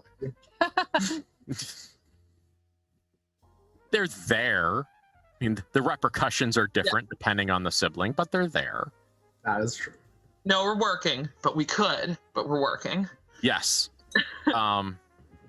And Bethany, you do get a couple of the necessarily unpleasantly necessary subtle kind of body language, hi, how are you things that maybe give you a sense that you've got some options here. All right. Maybe they're just drunk enough, maybe they're paid enough. You wouldn't be entirely certain if this was just like, because probably half the people wearing bikinis here are probably on the clock themselves, and maybe they're just paid to be okay with whoever comes in the door. But either way, the That interest has is servants. She does not care. but the interest is adequately genuine. Yeah. Great. Whether a highly professional simulation or honestly meant, either way. Good enough. Yeah. And so it probably takes you a solid 10 minutes to get from the front of the house to the back, which seems to be where the loudness is and the real party is. Yeah, but it's a party, and it's the Southwest. It's hot. It's nighttime. It's cooling off, but there's still a lot of heat in the ground. The air is still generally warm. You've got maybe 2 or 3 hours before the desert chill really starts sucking the fun out of being outside. And so because of that, the loud party is outside and the quiet parts of the party are inside. You see the small group of people having a really, really intense discussion over absolutely fucking nothing over here. You've got a couple of people talking about it's that part of the party of the quiet discussions is happening here. Clara, you are fairly certain you watched some kind of a drug deal. Yeah, it's if you choose to, you could top up your supply here, probably. Although this is, no one here is vetted, so you would be taking a small chance with quality. Fine. It's fine. Yeah, whatever. It's fine. Yeah, that's where she is. Though, and Claire wants us to enjoy ourselves for a little. She doesn't want Mac to think that we're like licking his boots. We got invited to the party. Now we're going to play a little social game. She wants Bethany, especially when she sees a few girls looking Bethany's way. She's like, if you want to go have fun, have fun. It's a party. If we go sniffing up his ass immediately, we're going to be at a social disadvantage because he'll know that we need him. If we come in and we're having fun at a party and then we just happen to glance by him in an hour or two, then he doesn't think we're needy. Enjoy yourself. I know I'm going to. I'm only meeting him for you. Then you should have some sort of fun at this fucking ridiculous party, right? Yes. Yep, So, Bethany is definitely drunk enough to go hit on girls. Okay. so in this hour, the way that Matthew is going to interact with the party is going to depend on how Bethany and Clara interact with the party. So I would actually like to ask, like, I know that like Bethany, from what you've just stated, is probably going to go and have her own fun that she very rarely gets to have. Yeah, well, all of your shower time was drinking, so Bethany is Yeah. soused and is just, yep, gonna go do that. What is Clara doing? Drugs. She's flirting lightly.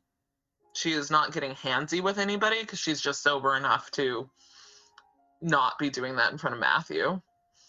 She's occasionally grabbed his rear end when she thinks nobody's looking.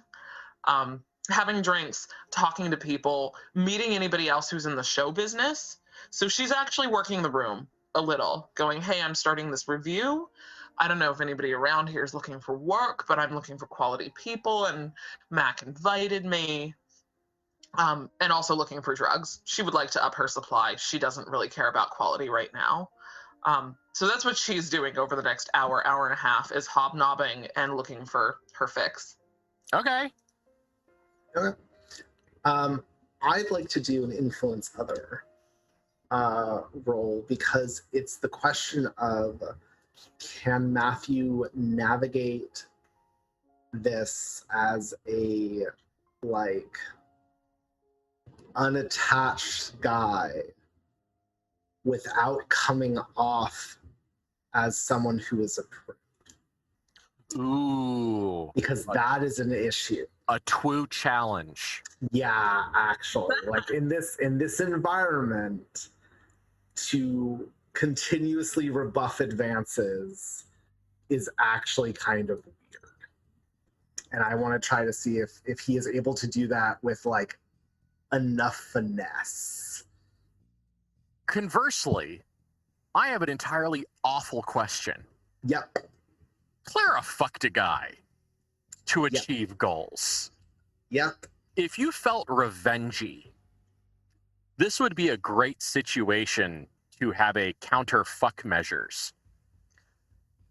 The problem with Matthew that is really terrible is that he is a die-hard romantic.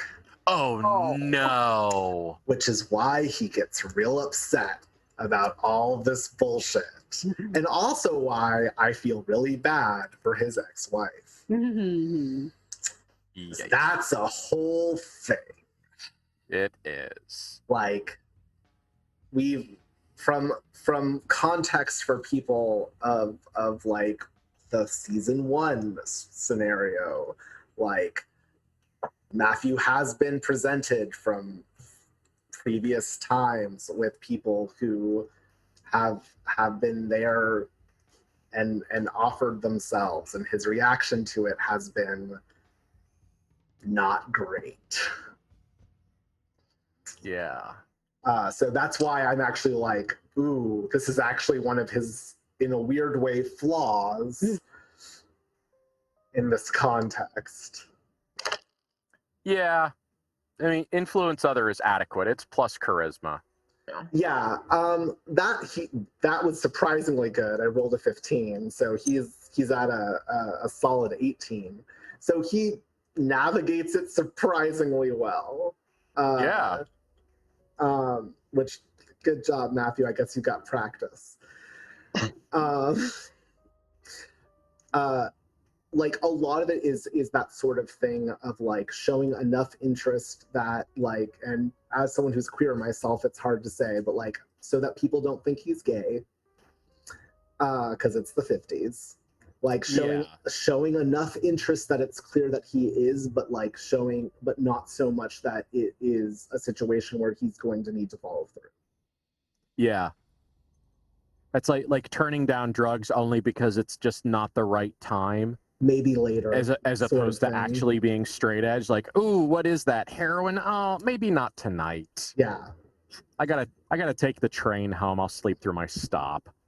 Yeah. Yeah, probably gently tag teams this with the, he and his wife split up. He's still taking it a little hard. We're easing into things.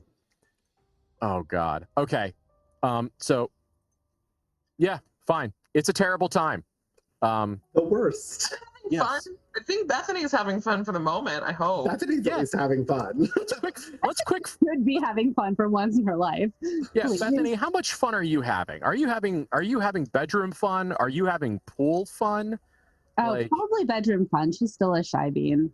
Okay. There's just a lot of noise and people. And also, again, they're very sparkly and they're barely people, so she can probably actually indulge that need that's becoming more and more problematic that she doesn't really realize is a need. They're just sparkly, happy people, and she wants to kind of have some of that and be like them. So she'll just take a little. Yeah. So Bethany, in general detail, what is the appearance overall of your romantic partner / human soul jerky? If there's somebody who looks very close to the lady in red, that. Okay. So Yeah. yeah. So voluptuous, darker than Caucasian. Yeah. Okay. What's the line from Total Recall? Wanton but demure. Mhm. Okay. Yes. Yeah. You find someone that in the dark will suffice for who you would really wish was there. They're at least very tan. We're in the desert. Yeah. Yeah. Yes. And so a fantastic time is had, or at least an adequately fantastic time is had. Mhm. Based off, I mean, we haven't discussed Bethany's sexual habits a lot, I think probably because they're generally not in action. Certainly not during gameplay most of the time. Yeah. But there is, I mean, generally everything is adequately satisfactory, I'd like to say. Yeah. There seems to be honest enthusiasm, interest, engagement, all of those good words. So the sex is pretty solid. Yeah. Good time is had by all. And, you know, everything is done, and just the mechanics of the human body, you kind of end up looking down at your partner of the moment. Mm-hmm. And it's a very powerful position, because it's a little almost on the nose. It's a little vampire-y. Mm-hmm.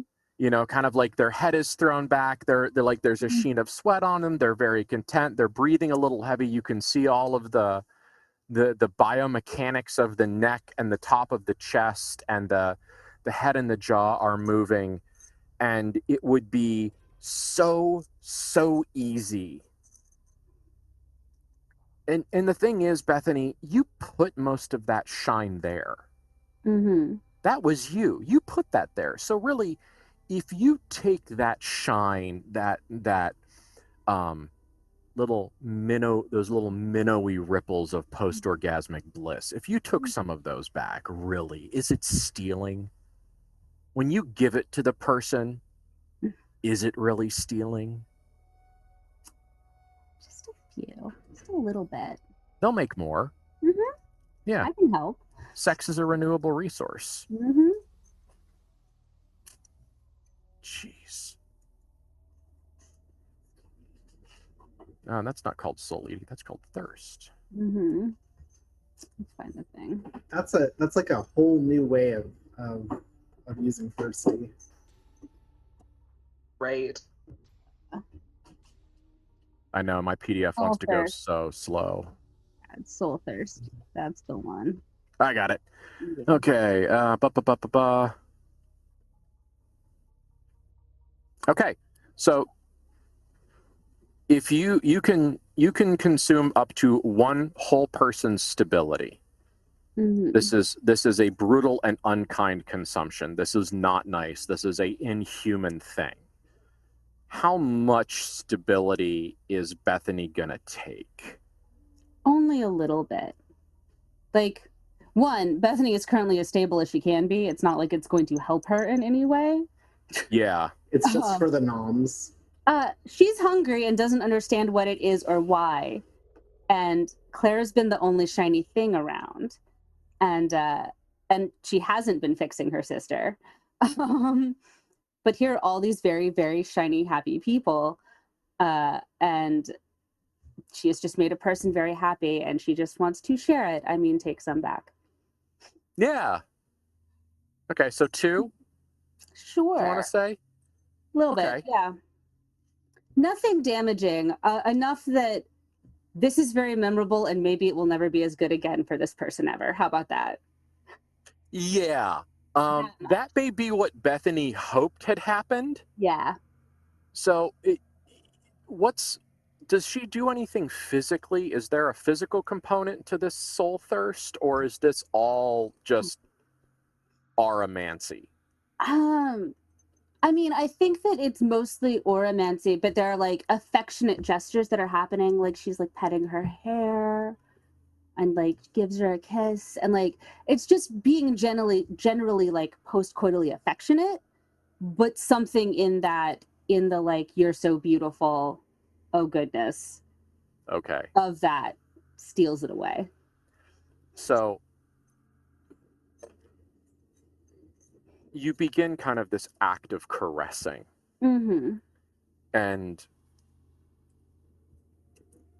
she was very content, and like her breathing was slowing down, and she was definitely kind of coming down off of the sexual high into the afterglow. And then you kind of started petting her and stroking her and saying nice things, and it was very nice. And most of them were probably even truly meant, which makes this even better worse. Yeah. And so also you're undressed, and Bethany is probably there's sweat on Bethany, and it's a very kind of primal, dark, wet, warm, humid sort of moment.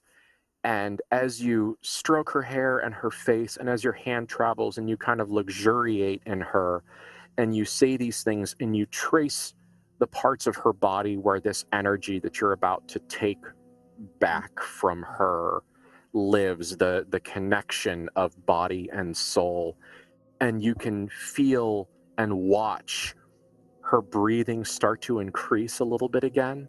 Mm-hmm. You're kind of stoking these fires of arousal a little bit, and you can see her chest take deeper breaths, and you can see her breasts raise, and you can see the muscles again in her throat and her neck and her shoulders and her stomach. You see all of those beautiful human body motions.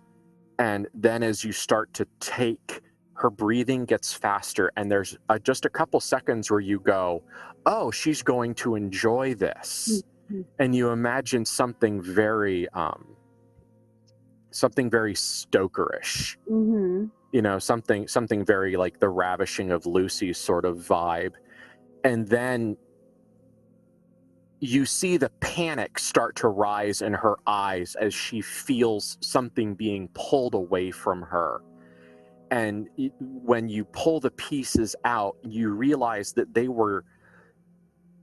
these flickering things are not quite as free-floating as you thought they were, that it almost looks like you're pulling fish hooks out of them as you do it. And you realize far too late for this person that you are going to damage people when you do this.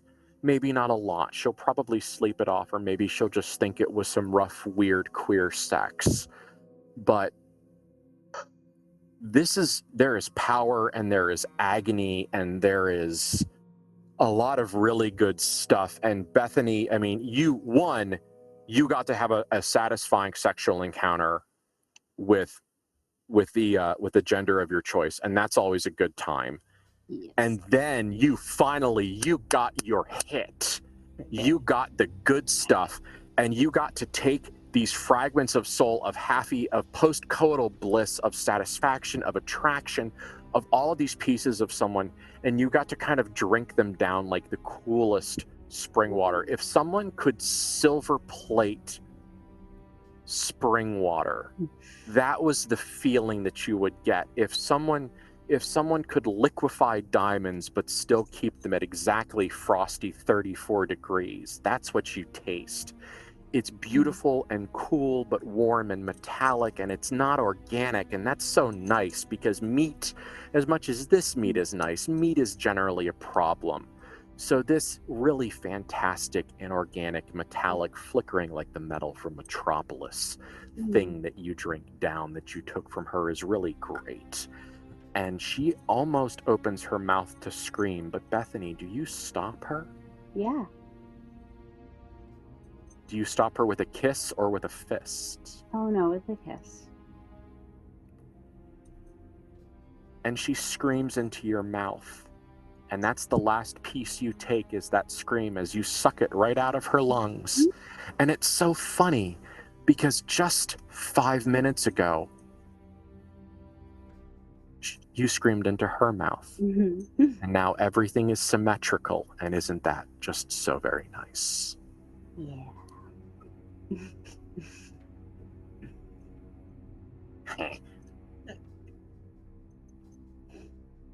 So Bethany has a bit of a time away. And so it's been, okay, so we'll probably say it's been a solid 45 minutes. Mhm. We'll give Bethany a solid 30-minute actual tryst. I mean, it could have been 4 hours, but we've got stuff to do tonight. Yeah.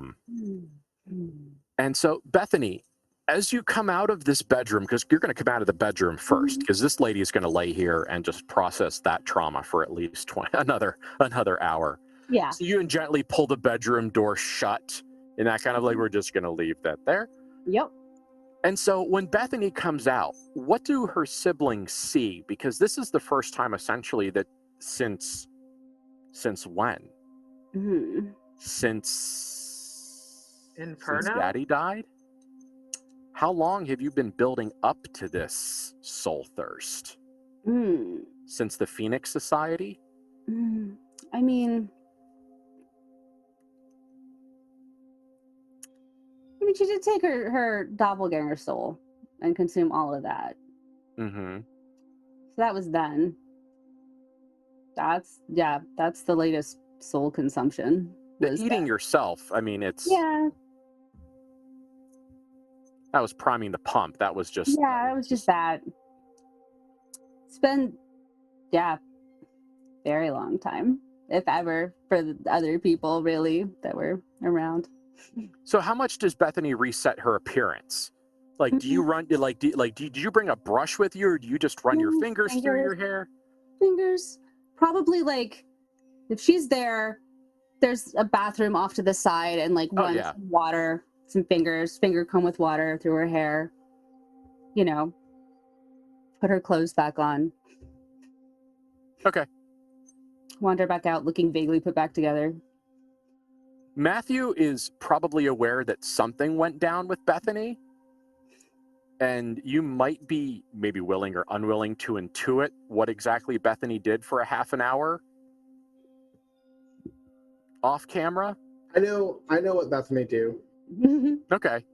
Like Yeah. they've had conversations about Bethany's proclivities. Yeah. Yeah. He knows. He's like, it's discreet here. And that's what matters, is appearances. Okay. And it's like, that's sort of his view on it. Like, as long as it's a thing that's not going to harm the reputation of the Van Horsts, which in this sort of environment, it won't. Like, that's fine. Mm-hmm. Which is a horrible thing in itself. He's like, good job. Like, you did it in the appropriate way. Like, that's but nevertheless, the subtle but approving like sibling I see you not is still nice. Yeah, no, like it is like, and there's that sort of thing where like, I think that's an aspect that they've understood with each other for a while because of the fact that they've talked about certain aspects of their lives. So, however, Clara, your sister got some. I'm happy for her. Yeah. Like, I knew that she wasn't really feeling the party or coming here or everything with Mac. She felt And something then I at the realized, fucking party. Oh, she got some. Clara's proud. She's like, fuck yeah. Mac here. You like the blonde or you like the redhead? We'll get you two next time. Like, that's where it is. So Matthew like does the Great Gatsby like martini glass raise, and like Clara just straight up throws the fucking horns at him. Give her the rocker and the shocker. Oh god. Archie's version of that is. She's just so proud. I'm sure they had something gross to say on them. Yes. Yeah. But no, she's like, okay, good job. Did Clara score any drugs? Yeah. Okay, so we're all in like, other than Matthew, who's going through awkward. Right now. Yeah, I was about to say, don't say all of them. The girls are doing great. I mean, Matthew, you did get your ego, and regrettably only your ego, but you did get your ego stroked a couple of times. It's true. Because you did get the beginning of a couple of like, are you here by yourself? That kind of like the beginning of the flirtations. And when you... Oh no, we lost a Kate. We did lose a Kate. Oh no. We might see her back in a minute. We'll find out. Probably. I'm wondering if her computer died. I think her computer died. I hear her going downstairs for a charging cord. Okay. Oh no. But Matthew, we can talk about Matthew. We can talk about Matthew. Yes. Yeah, like Matthew got his ego stroked, and he managed to navigate a complicated situation without having to be like awkward about it, which I think is the most important thing for him, because he has had issues with that in the past. Yeah.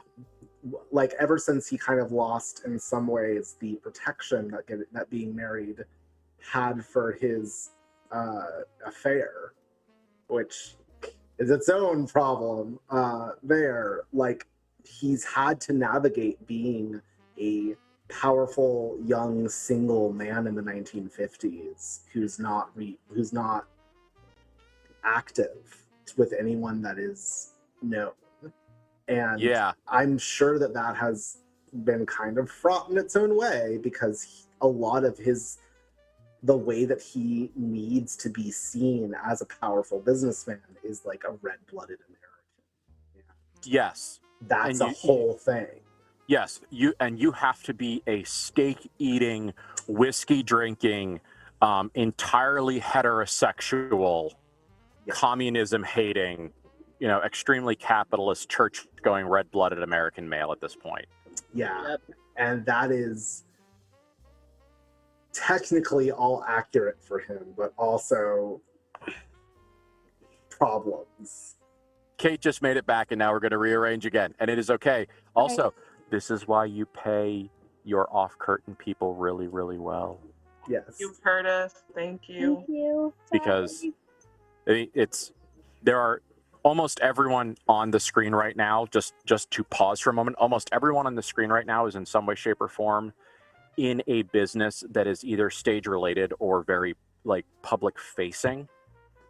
That's true. And I think that we can all agree that the people that you don't see in those public facing things can make you or break you. Yep. So when you stream, when you do other things, when you have staff, when you have people that help you, don't forget to care for them. Don't forget to care about them and consider them. Demand good wages when you can influence someone's wages. Make sure that your various folk and kith and kin can pay their bills too. Yeah. So yes, pay your fucking staff. Yeah. Yep. So we spend our time canoodling with various situations, carousing. Yes. Carousing, yes, carousing is a good catch-all. Carousing and canoodling. Caroodling? No. Caroodling. No. And then eventually, like, Matthew will be like, okay, have we done the thing? Like he'll like check with Clara basically, because she knows how these things work. Yeah. In a way that he doesn't. She'll start looking for Mac a little harder. Never asked for him by name. Still doesn't know that they're needy, but she feels like she's sharper, having taken a hit for things and now being in her zone, and so is looking around, scanning the party. If she can't see him exactly, where would he be? Where's the most vice? She thinks he feeds off of vice. Now she doesn't know what Bethany is doing, but is Well, the loudest part of the party is still outside. Mm-hmm. I mean, even after a little bit of farting around, there's still a lot of noise and happiness outside. So logic, I mean, your bet is still there. Yeah. We can say that you saw Mac at least once, because like he came into the house, you know, having yelling a conversation back out onto the porch. He is only in his vest. Like, he is not wearing a shirt. He is only wearing the vest that you can't tell if it's silk or leather or both. And he is in a pair of pants, and he is barefoot now. I mean, he is clearly, and his pants are rolled up to like mid calf. He is clearly looks like someone who has been dipping his feet in the pool, sort of vibe. And he just looks like he's having a grand old time. And he comes in with like a couple of empty glasses, and you see one with a big bottom lip of lipstick across the bottom of the crystal. And he yells something outside like, yeah, sure, I'll use the whatever booze that he's talking about. And he's pouring a couple of drinks, and he's laughing. And he sees you. Probably, I want to say at this point that probably Bethany is doing her thing. Yeah. And so he sees Matthew and Clara and just kind of gives you like a, hey, you know, and then just goes back outside in that kind of like, I recognize that I'm the person that invited you here, but perfect. Like, the social structure isn't that I have to come over and say hi to you. Yeah, no, doing a little cheers, not gonna stalk him, let him have his thing. But then when an hour and change later, when Matthew's like, are we ready to? Then Clara will be like, all right, we'll go find him outside. And if Clara can remember what he was drinking over lunch, she would bring him a refresher of his preferred drink.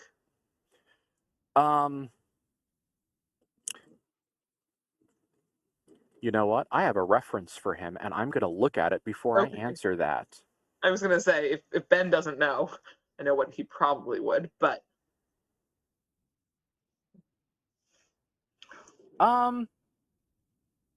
Whatever it is, he's drinking something with like a really aromatic bitters in it. Oh, interesting. There's something, I don't know drinks. Like, this is one of those times that I was not prepared to tell you, but it's something floral. He probably has a very floral gin martini. Yeah, that sounds about right. Aromatic bitters, which would not be a traditionally masculine drink, so that's really fucking fascinating. Clara would have remarked that in her head and found the most herbal gin there and gotten him a gin martini. Yes, but the thing to be distinct, because it is distinct, is that it's not herbal, it's flowery.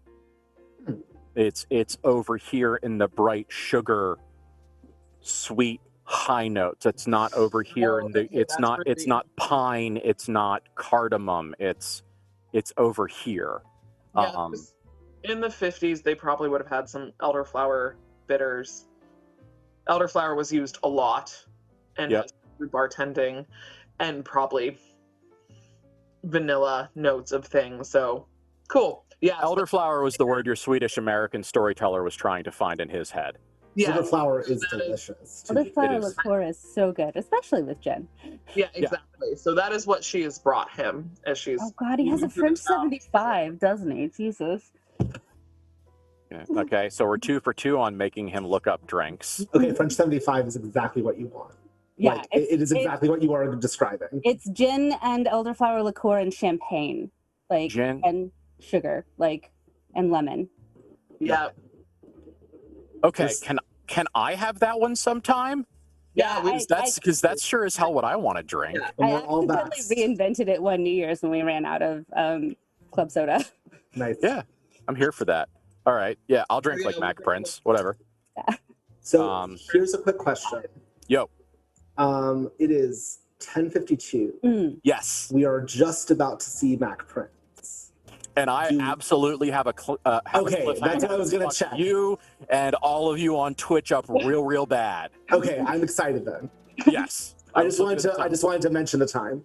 I was just like, fine, you know, like, yeah, we left you for a month and now we're going to fuck you up with another cliffhanger because I'm a sadist. Because the last 2 words in sadist, because the last 2 letters in sadist are ST. Wow. Yes, love it. We him. Yeah. So The party outside, the vibe is wild, to quote Henry Rollins.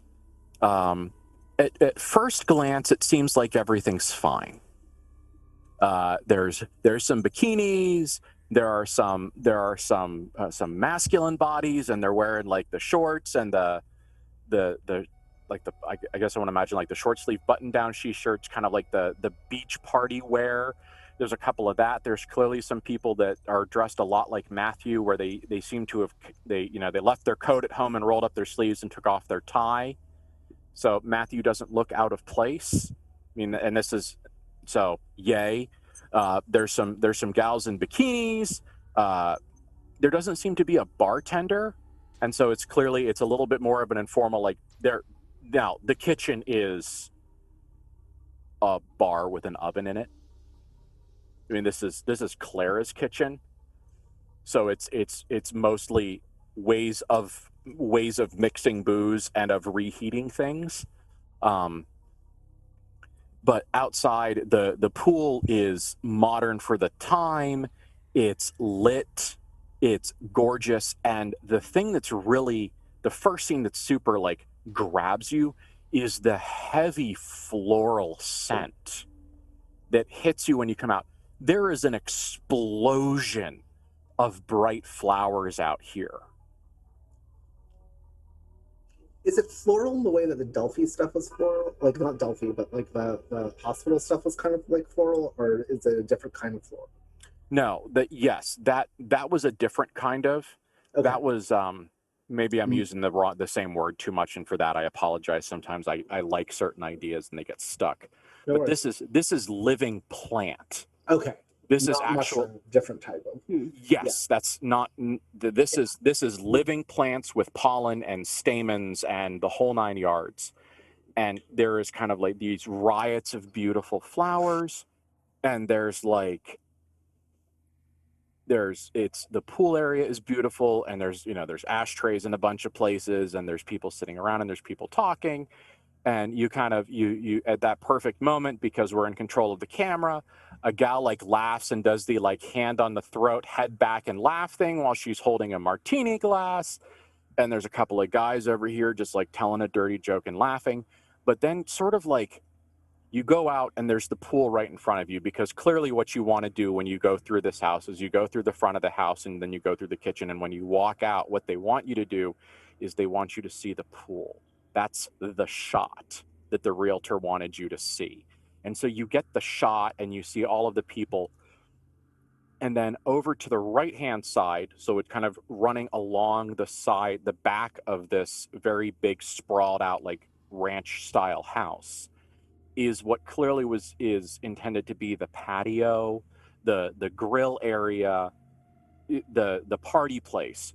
And what is happening there currently is a game of dice, and it is old school like alley dice. So you have guys like squatting around the dice, and it initially the gambling seems to be fairly normal, because you see some looks of dismay and some looks of satisfaction, and kind of that look of someone who's like, I just lost a little bit more money than I had emotionally prepared to lose. That look, at least Clara recognizes that look. Matthew, you're probably more used to that look in a business setting. Yeah. Of like, I thought I read that contract correctly, and I just realized I didn't 20 seconds after I signed it. As Matt Van Horst begins to explain how I'm going to make those payments. It's kind of like your favorite look. I do love that look. Because it's the I win look. And then you see a guy who is like back and away from the gambling. He's clearly watching, and kind of, Clara, you recognize that as someone who is a moderate gambling addict. Mm-hmm. Is there kind of like that adrenaline junkie vibe? Yeah. And you know, they've clearly either they either priced themselves out or they're out of money or something has happened that has placed them outside of the functional gambling unit, and they are like holding their hand in what looks kind of like a stress gesture until you see the blood welling up from behind his hand. He is not under stress. He is applying pressure. He has a handkerchief that is a check pattern that matches the shirt he's wearing. So it's his handkerchief, clearly. Yeah. And he is applying pressure to some sort of a bleeding wound. Okay. But he doesn't look like, oh, fuck, I'm hurt. He's like, shit. So, like, he has his I fucked up at gambling face on while bleeding. Okay. Oh, I'm gonna look for what they're betting with. Well, that's the cliffhanger. As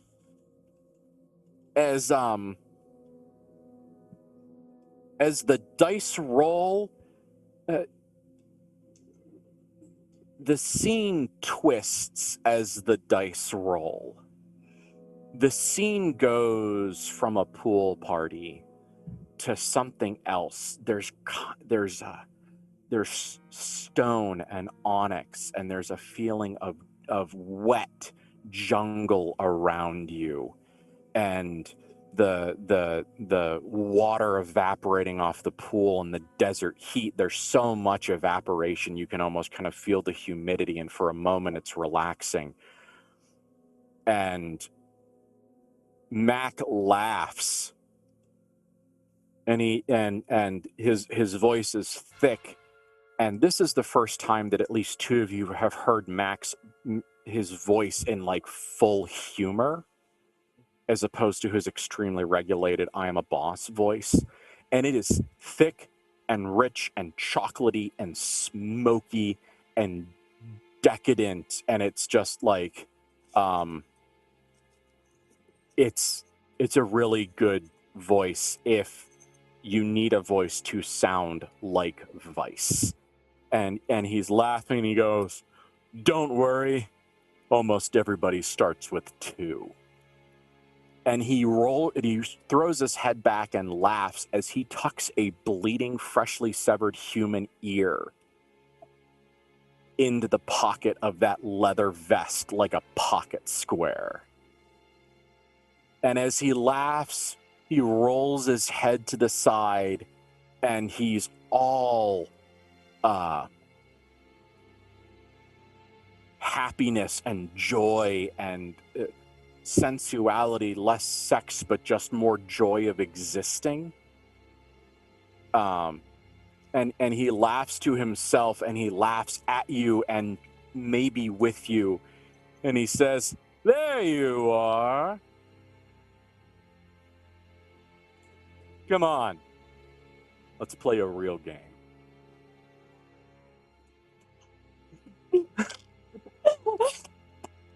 There we go. This will be fine. Perfect. Executive producer Dick Wolf. Yeah. Roll credits. This will be great. Yep. We're fine. Yeah, a shiny 10,000 point no prize if you can tell me who Mac is inspired by before next game. Oh. We'll figure it out. We'll In see. We'll see general what or Twitch in the does. Yeah. Gets it.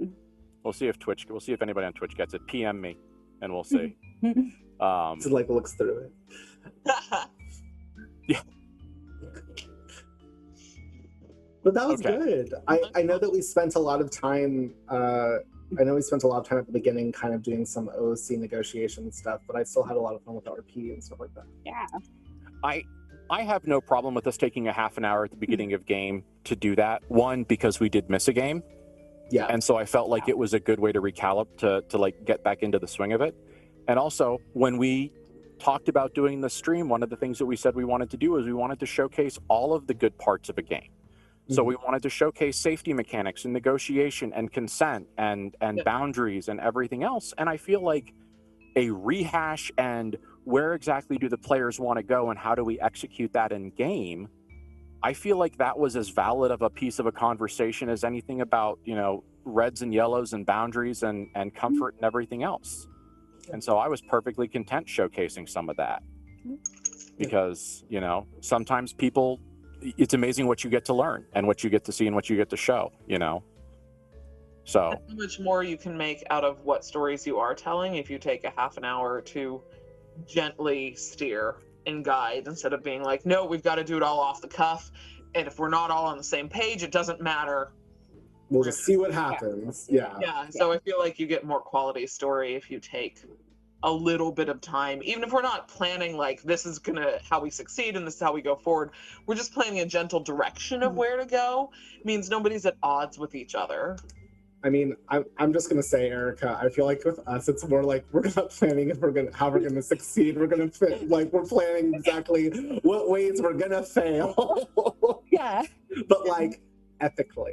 What interesting failures can we come up with? Yeah. What's a terribly interesting idea?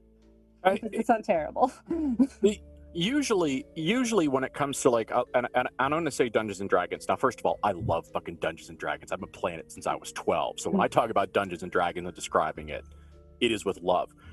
When you play a D&D campaign, typically you expect some degree of victory, of achievement of goals. Like if you're going to play, like, for example, Return the Castle Ravenloft, the original Ravenloft adventure, or the much less Romani awful redo that they just did. By the way, they just fixed up the Castle Strahd. It's called I think it's Castle Strahd the Return to Castle Strahd revamped, and they actually fixed a lot of the Romani adjacent stereotyping to be a lot less awful.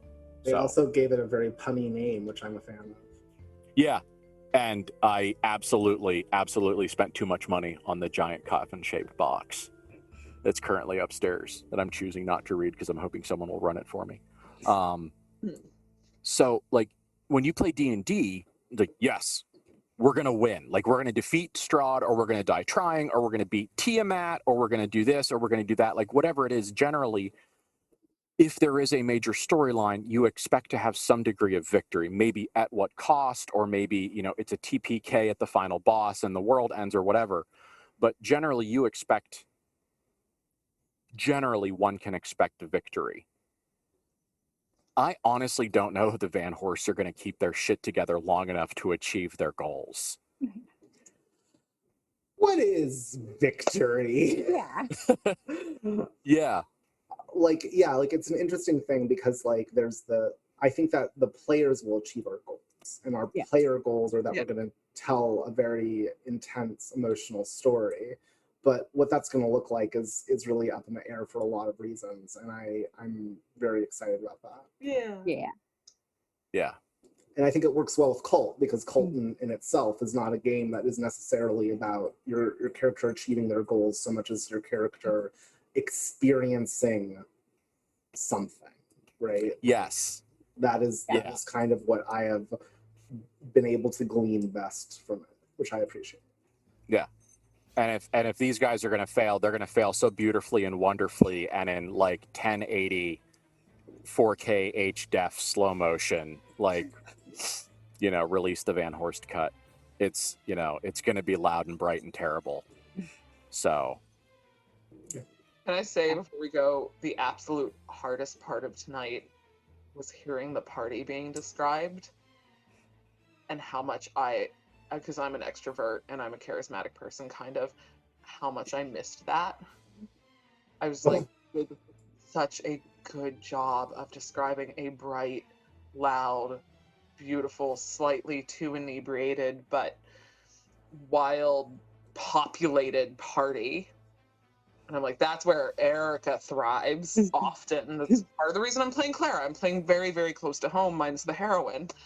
But I mean, plus the incest? No. Okay. I just throw it in the incest. Okay. Plus a bit more card dealing in my past.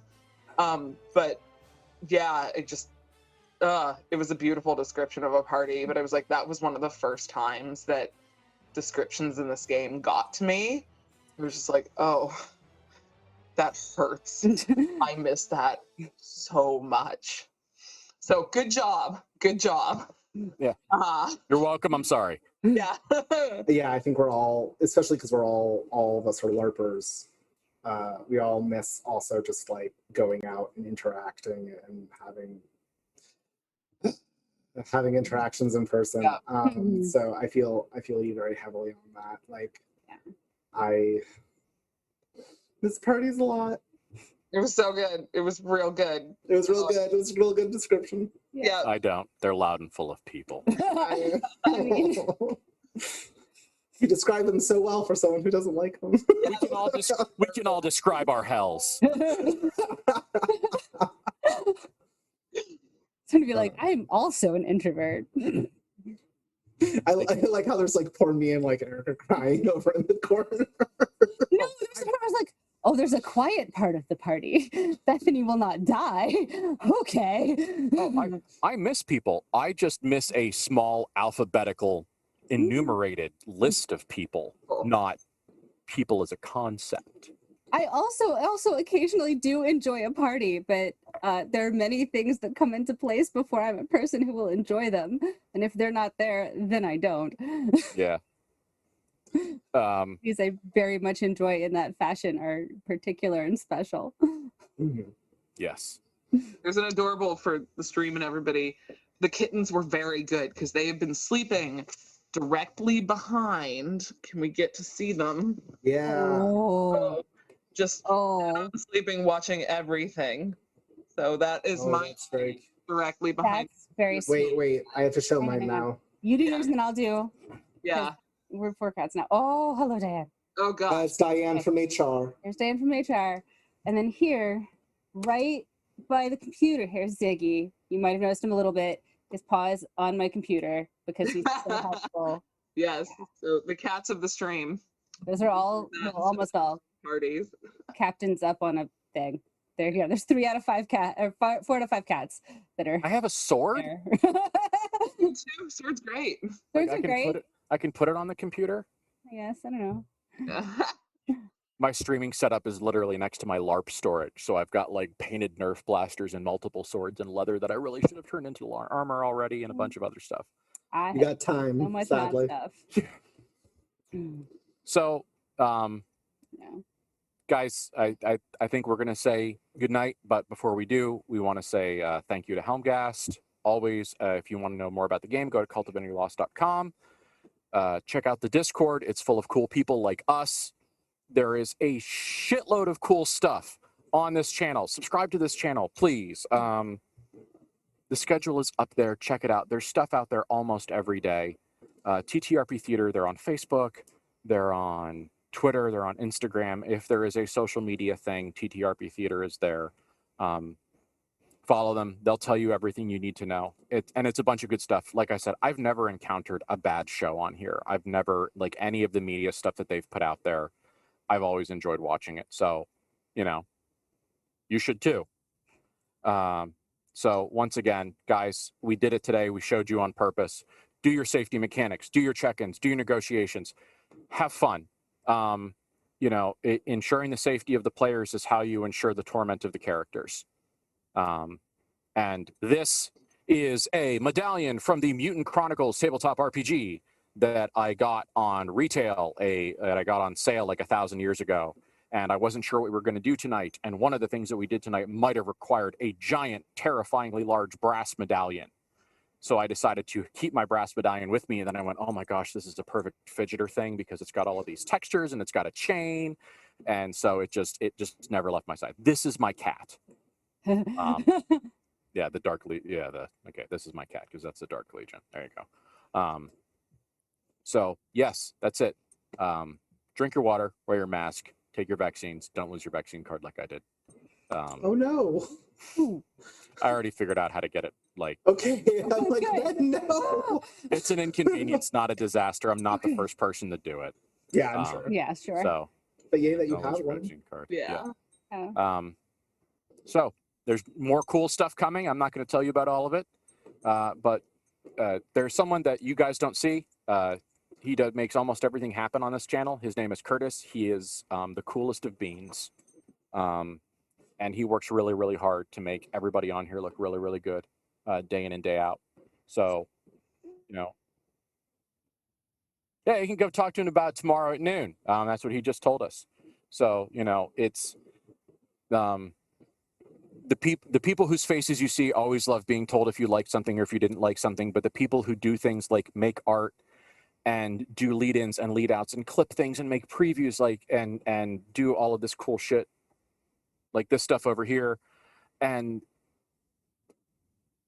guys, you just don't know. You do not know what, you know, I'm going to use a kitchen term. You don't know what the back of the house staff does, you know? And so always, you know, stay humble, stay thankful, look for people to lift up and acknowledge, because, you know, it's the people in front of the camera are at the end of a very big pyramid of skill and talent and dedication. And, you know, they should all be recognized.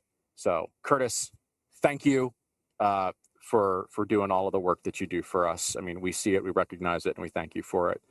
And one of these days in the next age of man, we're going to get you roaring drunk on our dime and pat you on the back in person. Absolutely. So thank your helpers, acknowledge the people that are kind to you, treat them with kindness. No one is below you. And so there is no one that helps you that deserves to be mistreated. Leave that shit for the Van Horsts. I was about to say, like, don't ever be like the Van Horsts. Treat people with dignity. Remember, if you act like the Van Horsts, go to therapy. And so we'll see you in 2 weeks, which is, oh my gosh, it's going to be in April. Yeah. That's horrifying. So we will be seeing you on April 11th, 7 p.m. Central Time. We don't know what time that is, bat time. We'll let you know. So thanks a lot, guys. We had a really great time tonight. We thank you for coming out, and we will see you soon. Ciao. Bye.